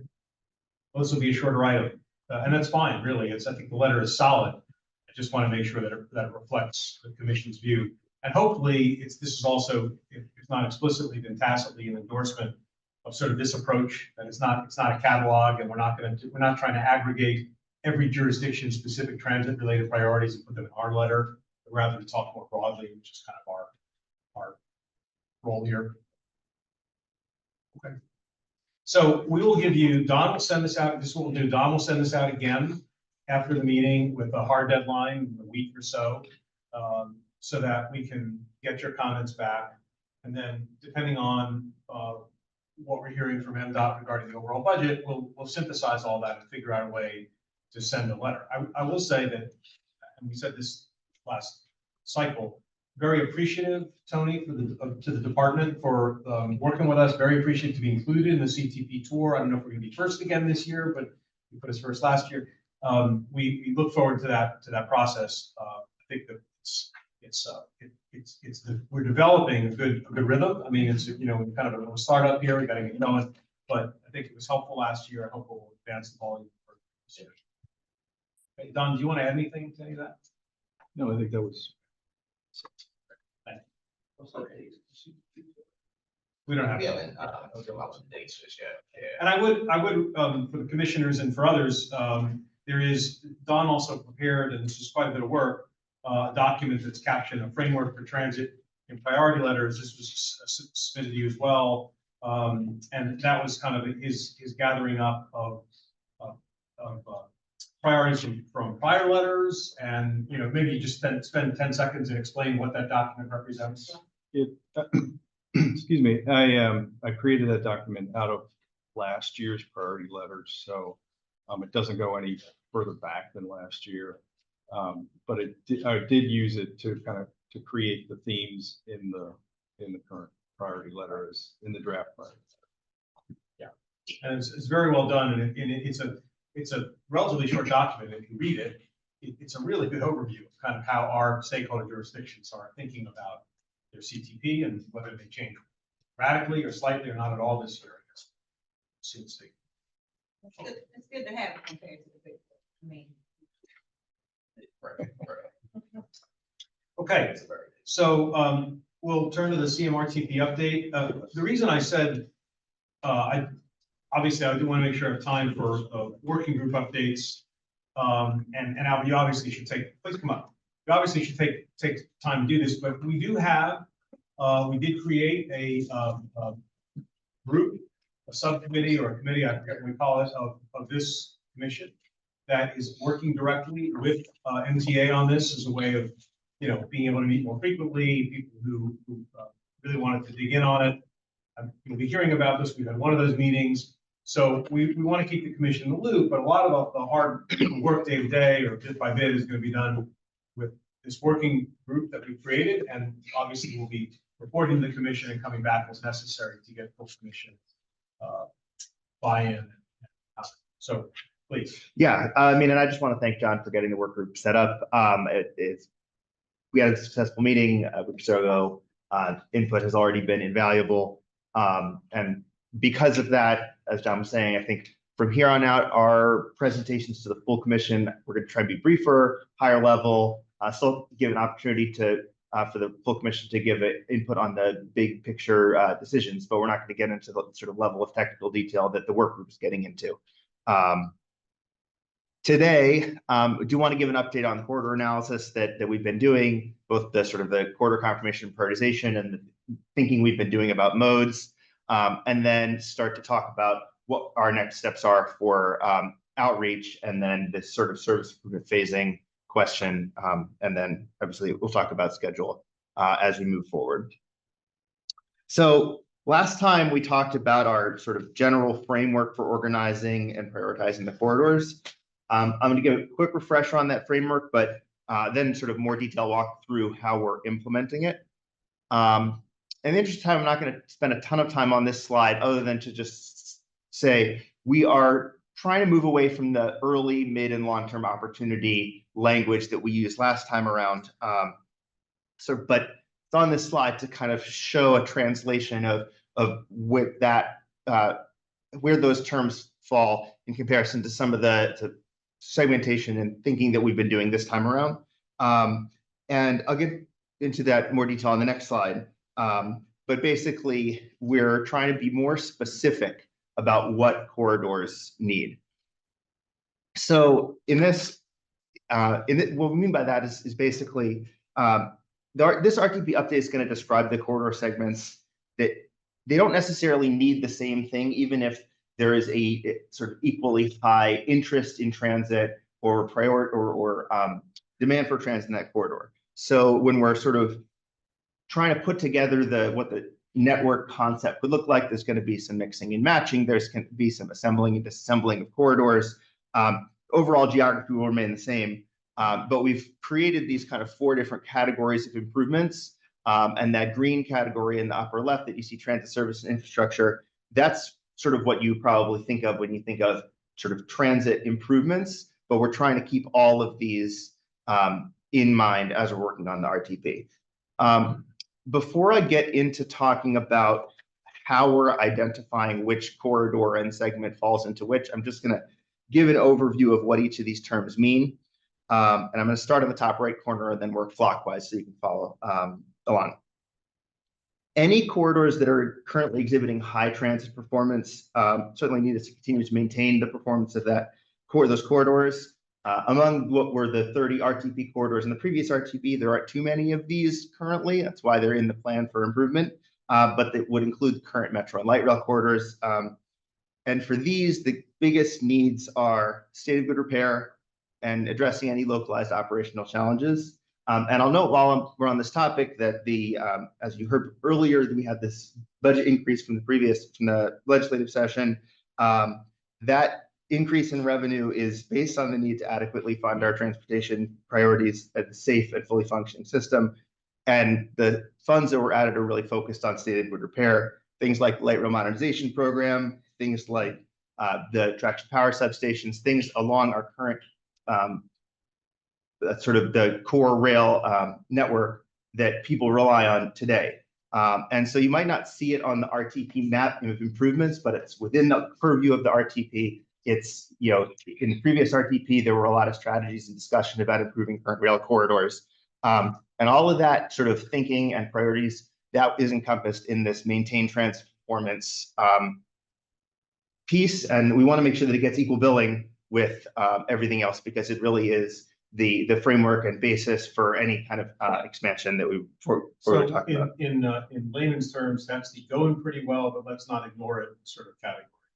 Fair characterization. Excuse me. The slides are not visible online. Commissioner Cardona just messaged that, so I don't know if I can be around you quick. Thank you for letting us know. Try to fix it. Yeah.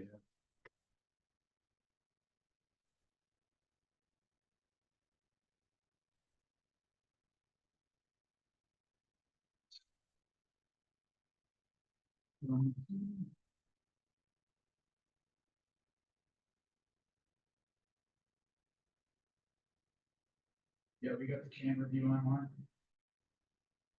There we go. So you can see it? Sorry about that.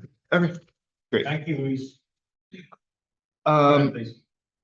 So moving down to the blue in the bottom right, for some corridor segments, what's needed is really sort of more supportive policy and land use planning, things like land use, real estate market and development strategies, alongside transit access improvements, things like sidewalk connectivity, transit site amenities. Those would aim to boost transit ridership along corridors where we already have good service, but it's not meeting its potential. Let me just, can you talk a little bit more about the lane use part? Sidewalks, not necessarily lane use, so I'm curious as to why we have lane use in TA. So one thing that's important to keep in mind with this whole plan is that this plan is not an MTA capital plan. It's a plan for transit in the Central Maryland region. And it encompasses, and specifically legislatively, it's required to be aligned and go along with land use planning. And so there are some corridors where, and we currently are operating service that if you just look at the numbers of the number of people that live along this corridor, where they're trying to go to, we should be getting good ridership, but maybe we're not. Or maybe we're seeing ridership or service that we're operating a decent amount of service, and we're not getting the amount of ridership that you would expect, because it doesn't, the land use around where the transit corridor is not transit supportive. And so what we're trying to think about for those corridors is, are there actions that state, local, regional agencies could take to try and increase the transit readiness and transit supportiveness of development along those corridors, so that where we're running a lot of service, it's getting the utilization that it could accommodate.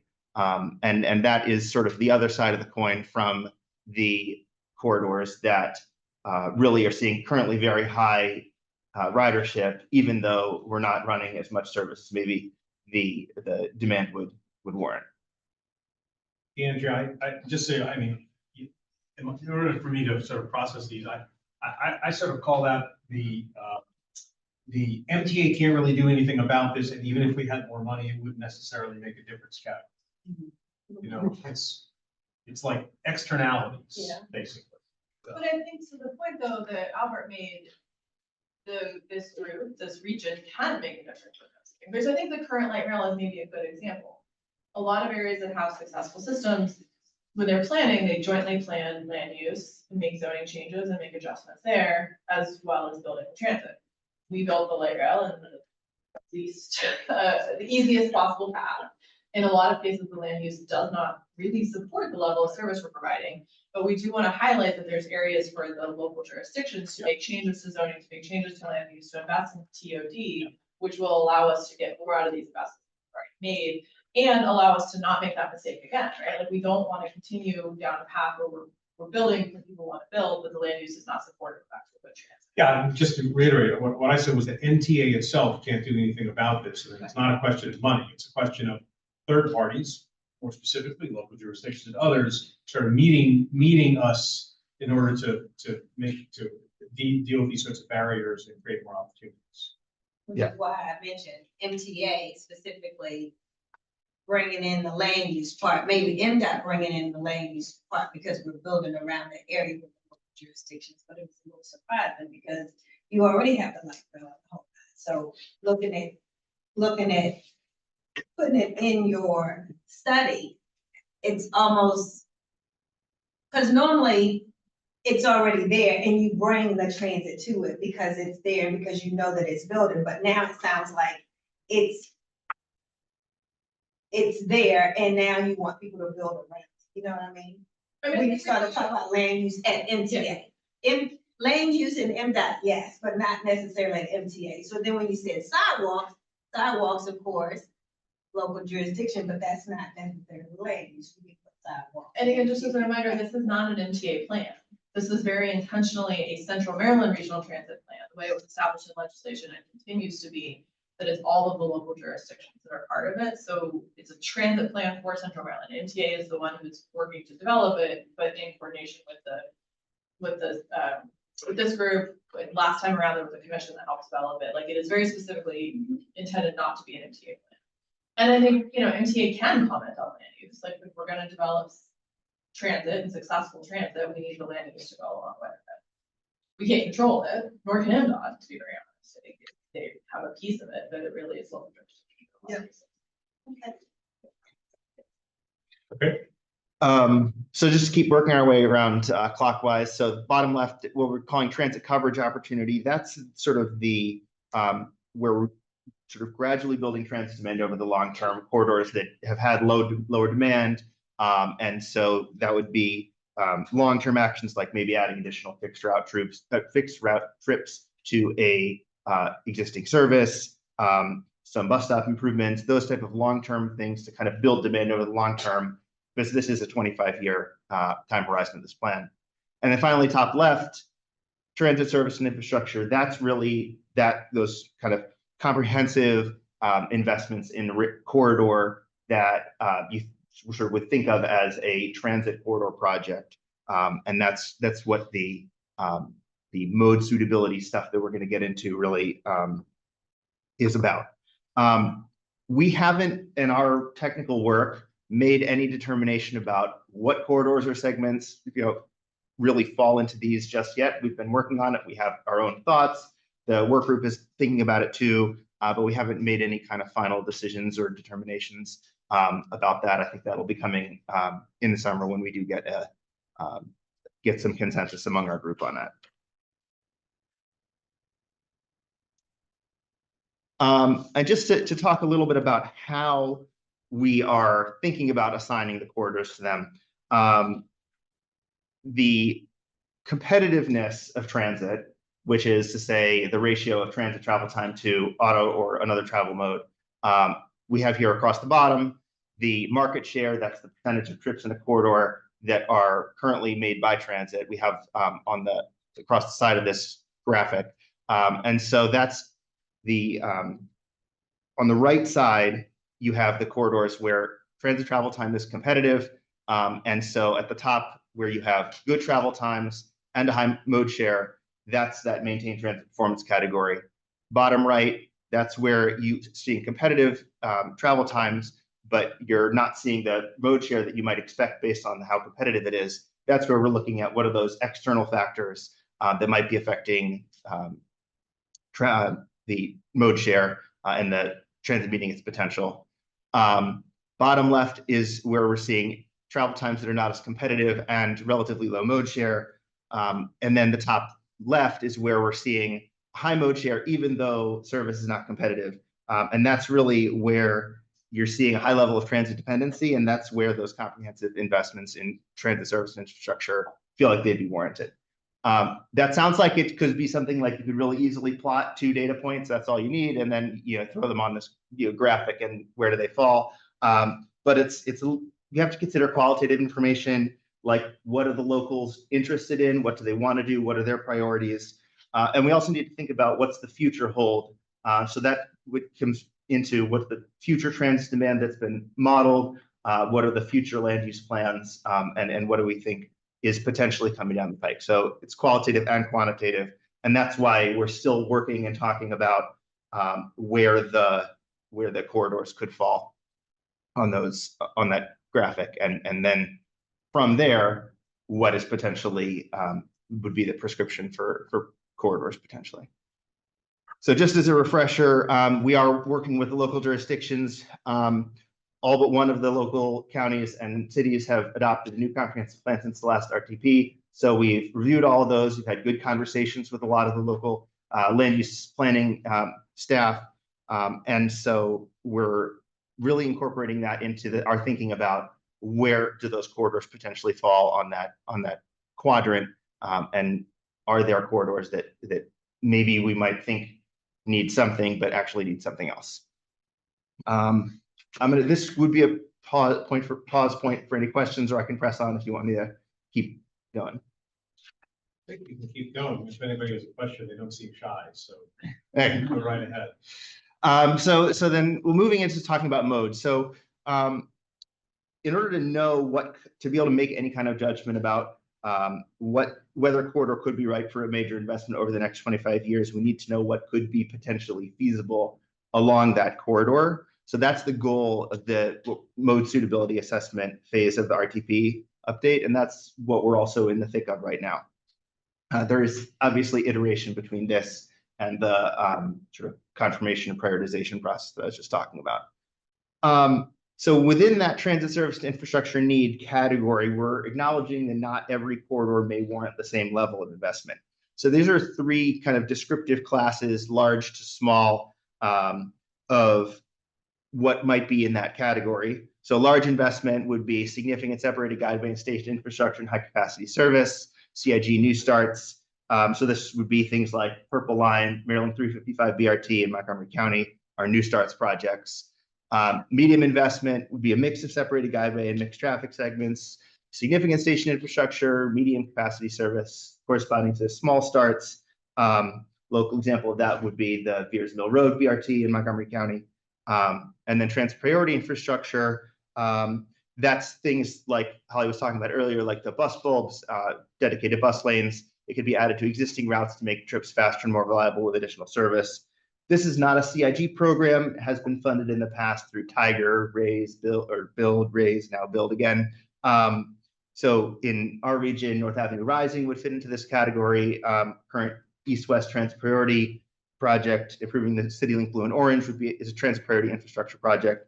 And so there are, obviously these are different levels of investment that could be warranted for different corridors that fall into that quadrant that is identified for transit service and infrastructure. And in order to know what might be desirable or possible, we need to be able to do some technical analysis of those corridors. So these are some of the criteria that we've been looking at. I'm not going to go through all of them, but just want to show they are corresponding to the CIG criteria, and that helps us map them onto those investment classes that I was talking about before. So we did get we have a lot of information to help us in this from previous studies. The North-South Corridor feasibility study, the East-West Corridor feasibility study, which became the red line. Both of those looked at a lot of the RTP corridors, and they have a lot of information about what's feasible along those corridors. And even in the case of the red line, there's a broader range of corridors that were thought about, including extending out farther. for example, to Ellicott City. And so we're getting a lot of information that we can think about in terms of mode feasibility for those from those studies. BMC did a corridor study for the BWI Airport to Columbia corridor. And then we have our current study underway, the East Baltimore County Access Study, which is looking service out towards Essex and Sparrows Point. All of that information we're thinking about and incorporating in our own analysis. Yeah, the numbers in brackets are the numerical corridors from the previous RTP. So if you wanted to go back and look at what they were, good. But needless to say, the previous and ongoing studies that we had don't cover all the possible corridors or segments that could be included in what the RTP recommends. So we want to gather similar information at a higher level about additional RTP corridors in that green transit service and infrastructure quadrant. For corridors that exhibit particularly high, strong transit ridership and transit-ready land use. And our consultants are working on those studies now to help us give that additional information. And that will think about that alongside all the information from the previous studies to inform whatever our recommendations are that we'll continue to discuss with the work group and with this group. Any questions on the mode stuff before I keep going? Okay. So as I previously said, we're not doing a major outreach push for this update since the previous RTP had a comprehensive public involvement, a component that established a durable baseline for what the public's vision is for transit in the region. But we'll be doing some communication with the public, so I'll give a brief overview of what that will entail since we're getting into that now. The objectives of outreach are really to educate and engage the public, but also reinforce past engagement by reminding the audience that their feedback is continuing to shape this plan. We're going to provide transparency on the technical work. We're really going to try and drive traffic to the website. That's where all the sort of details are. And so our strategies, the emails to elected officials and stakeholders, website, social media stuff, all of that is going to try and get people to the website that has a lot of information on there. And we're going to be providing FAQs, and we're also going to be doing some of the sort of onboard digital displays and car cards, that kind of stuff as a way we typically do for projects to get the word out. For the previous, I couldn't give you the numbers off the top of my head, but we did open houses in every jurisdiction. We got, I think it was like thousands of comments. There was a lot of individualized conversations with stakeholders. And so all of that assembled our understanding of the vision. And in the other conversations that we've had with stakeholders about RTP corridors, other projects, and just generally, everything that we've heard since then reinforces that vision that there is a desire for more transit in this region. There's a desire for more reliable transit in this region. And we feel that we could go out and do that same outreach effort again and hear essentially the same thing. And, to be frank, waste a lot of people's time. And so we don't want to fatigue people with talking to us. We'd like to be able to be strategic and talk to people when we have something specific to ask them. And that philosophy is guiding our approach to engagement for this project.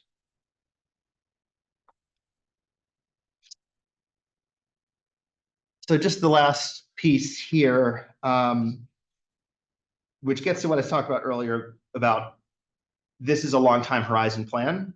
And so really the thought question, if you have time to talk about it now, great. If not, think about it and get in touch with me through John if you want to share your thoughts outside of this forum. But this plan is going to be used over a long period of time to guide decision making over a variety of different funding realities. Hopefully it's going up, but we've all lived through that. So the question that we want to understand as a sort of major value from BRTC is, do we want to be more prescriptive and really establish a preferred network vision to pursue over time? Or do you envision this as something that's more flexible, that lays out a variety of options, different investment scales for multiple corridors, that is more adaptable, so to speak. And so if we have time, I'd love to hear thoughts now, or you can turn this over in your mind and be in touch with us. I think in the interest of time, we're not going to do Great. it now, but we will find a way. It's a Yeah. totally legitimate and correct question. So Can it be a maybe, combination? maybe that the work group has to sort of Yeah. pre-process it a little bit. Can it be a combination? I mean, this is where we want to hear from you, because you are going to be the ultimate approvers of this plan. We're happy to be working on it with you, but we want to make sure that it reflects all y'all's vision, in addition to the work that we've been doing. And this is an important vision question that's become and continues to become more clear as we've been working on the technical analysis of the plan, and thinking about the evolving realities of sort of funding and policy, locally, regionally, and federally.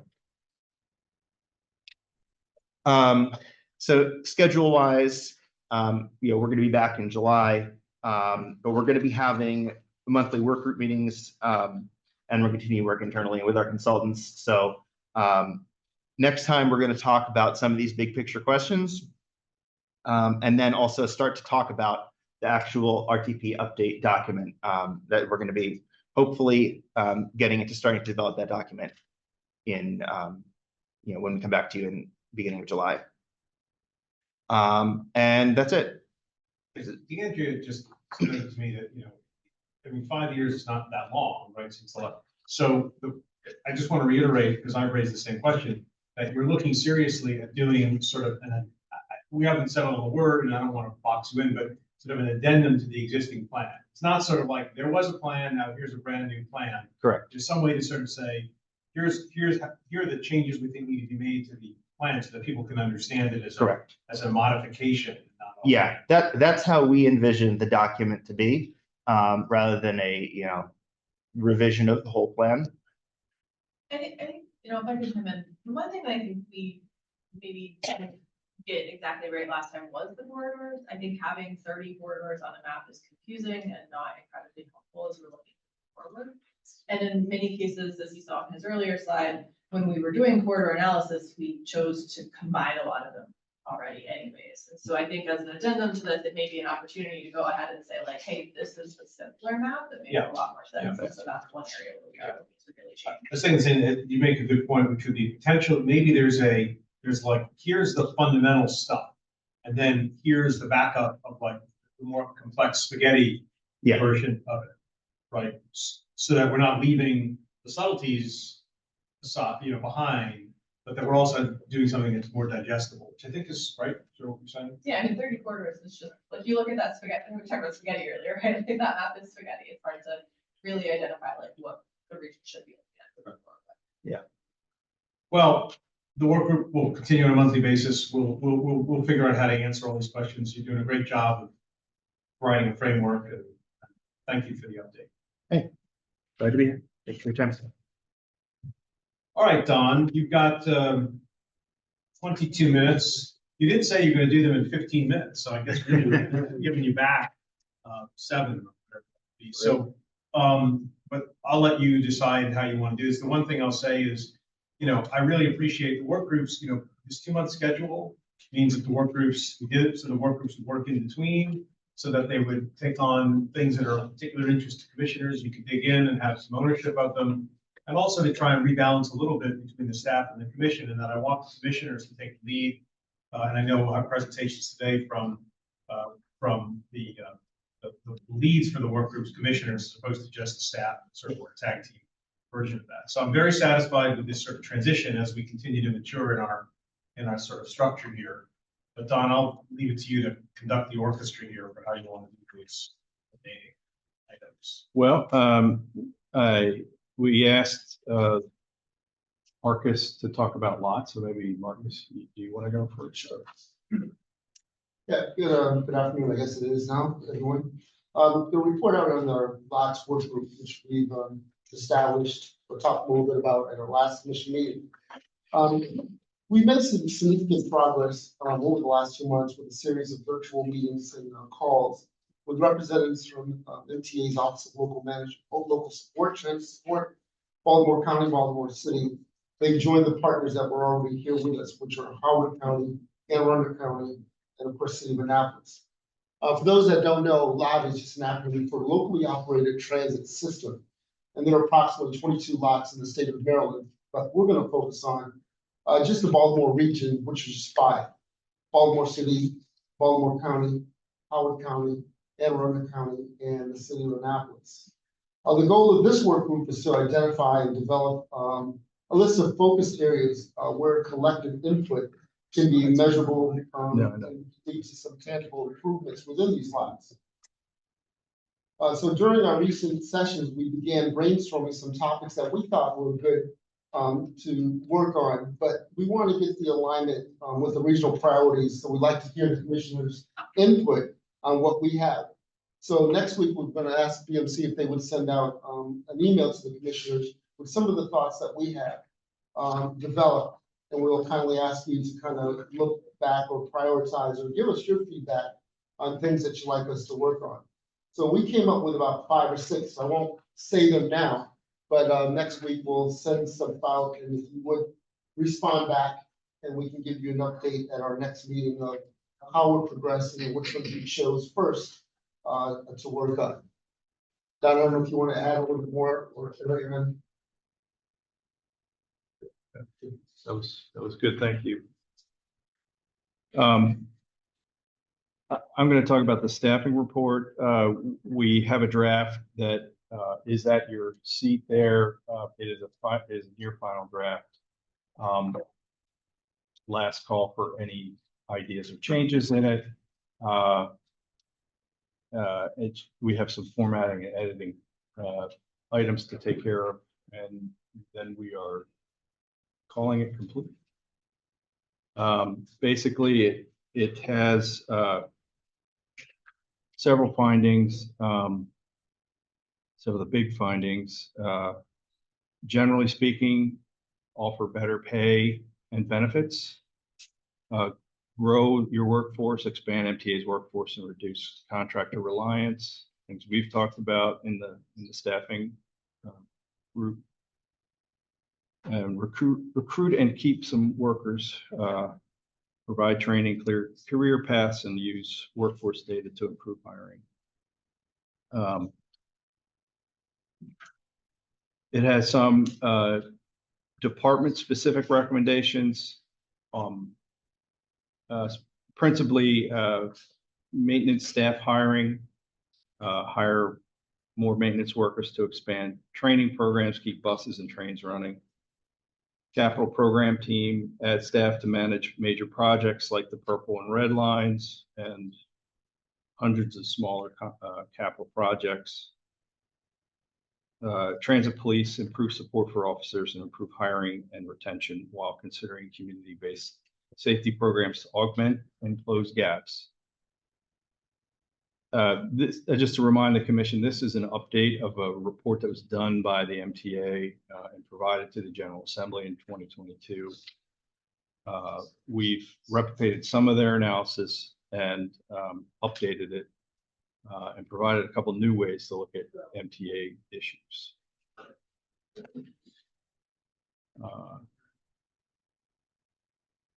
We also met as the rider experience team, and Scott, are you prepared to make some remarks about that? Sure. First of all, I'd like to give thanks to Daryl for saving me 5 minutes of my 3-minute presentation. Because a lot of what we heard from was really the service updates that we're going to be providing, that the MTA is looking at providing. And I guess the commission needs to send a letter of support. We would, based on our conversation with them, we would recommend going ahead and giving immense support to the work and the plan, and also acknowledge this, like I said, this theme that with resources and staff that they're able to provide, we're able to see better service. I think that's just something we should be commenting and supporting all the way through.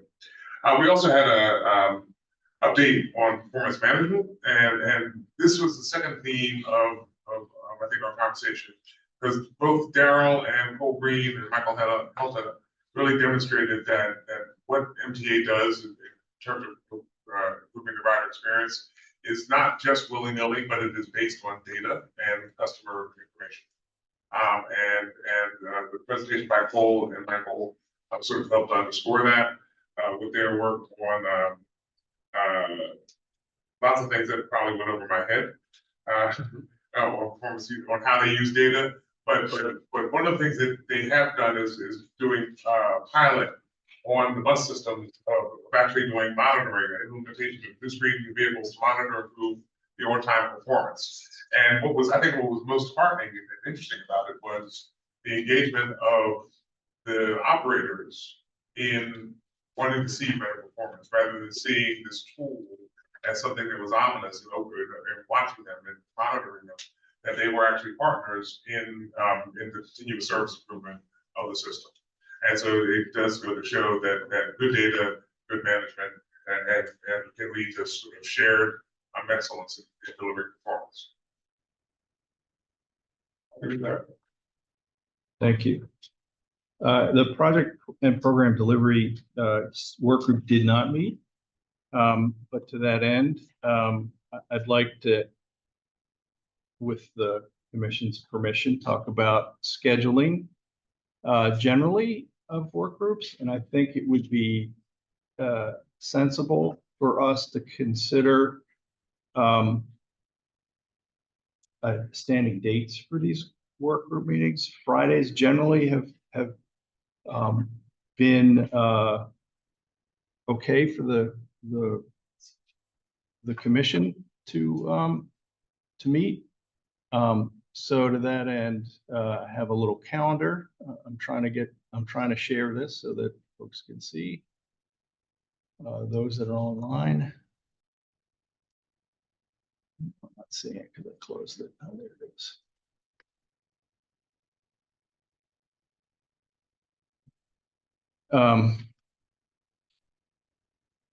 Of the remaining meetings in 2025 and into 2026, we have these. Let's see. Trying to make this bigger.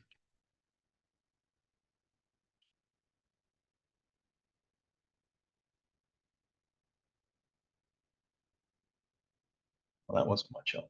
Anyway, so here we are in May 2nd. We have any of these Fridays in May that we're happy to arrange. Any of these Fridays in June, and then our next meeting is July 11th. So we have a lot of time in between to set these meetings. First off, is Friday generally still okay with the commission in terms of having these smaller group meetings? And then are there any, we've asked folks to look at their calendars more specifically and see what dates they may have open, and do any of those dates fall on these Fridays? Anybody? Fridays are good. Fridays are generally good. Late morning, early afternoon. All right. Anybody else? It's the last open day on my calendar. Yeah. I know, as we head into summer and fall. Well, we will poll the commission to and focus on Fridays to try and determine when a standing meeting could occur. I think they're typically an hour. We try to keep them at an hour. They're virtual, so we're trying to accommodate a lot of schedules, and that keep that format. I think we can do that. Although this time we found we still had a problem with one of the groups. So we'll start at ASAP. We'll start looking at next Friday, and start polling folks. We'll do doodle polls because I think they work best for folks. Yeah, I mean, look, have mercy on Dawn and the staff, because the scheduling has just been, the great thing about having busy people on this commission is that they're people who are in demand, but it also means we struggle sometimes to find these dates. So please, it's, the concession to the 2-month schedule is these work groups have to, and I think have been, I'm very happy about it, but operating in between, it means making whatever additional time. Hopefully we're largely trading the couple of hours you would have had every month for a work group meeting. But either way, I know we're all seriously committed to this. We're just going to have to make it work, because I think the only way to have this go forward is for the work groups to continue to take a leadership role. And I'm really happy to have read the reports and hear the reports. I think there's great progress being made. So just let's do whatever we need to do to keep Dawn sane and schedule. Is that? It was only last month that I started to. Did I pitch to that lose well it. enough for you, John? Thank you. Yes. Thank you. All right. Are we doing staffing? We did staffing. I'm sorry, I You apologize. stepped down. I had an urgent, sorry, couldn't. Yeah. So we are into the public participation section. How do we catch up like that, Don? We're just letting you run the meeting. Seems He's just to. trying to drag it out. Wow. Well, we are. Apparently, we have nobody online that is asking. Anybody in the room? No. No Surely public you can comments. vamp for 10 minutes, Don. I don't know. Well, I will ask, is there anything else, members of the commission, anything else that you would like to raise today for discussion here for the benefit of other commissioners? Want to make sure you have a chance for any other general comments. I'll open the floor for that. See if anybody has, ladies and gentlemen.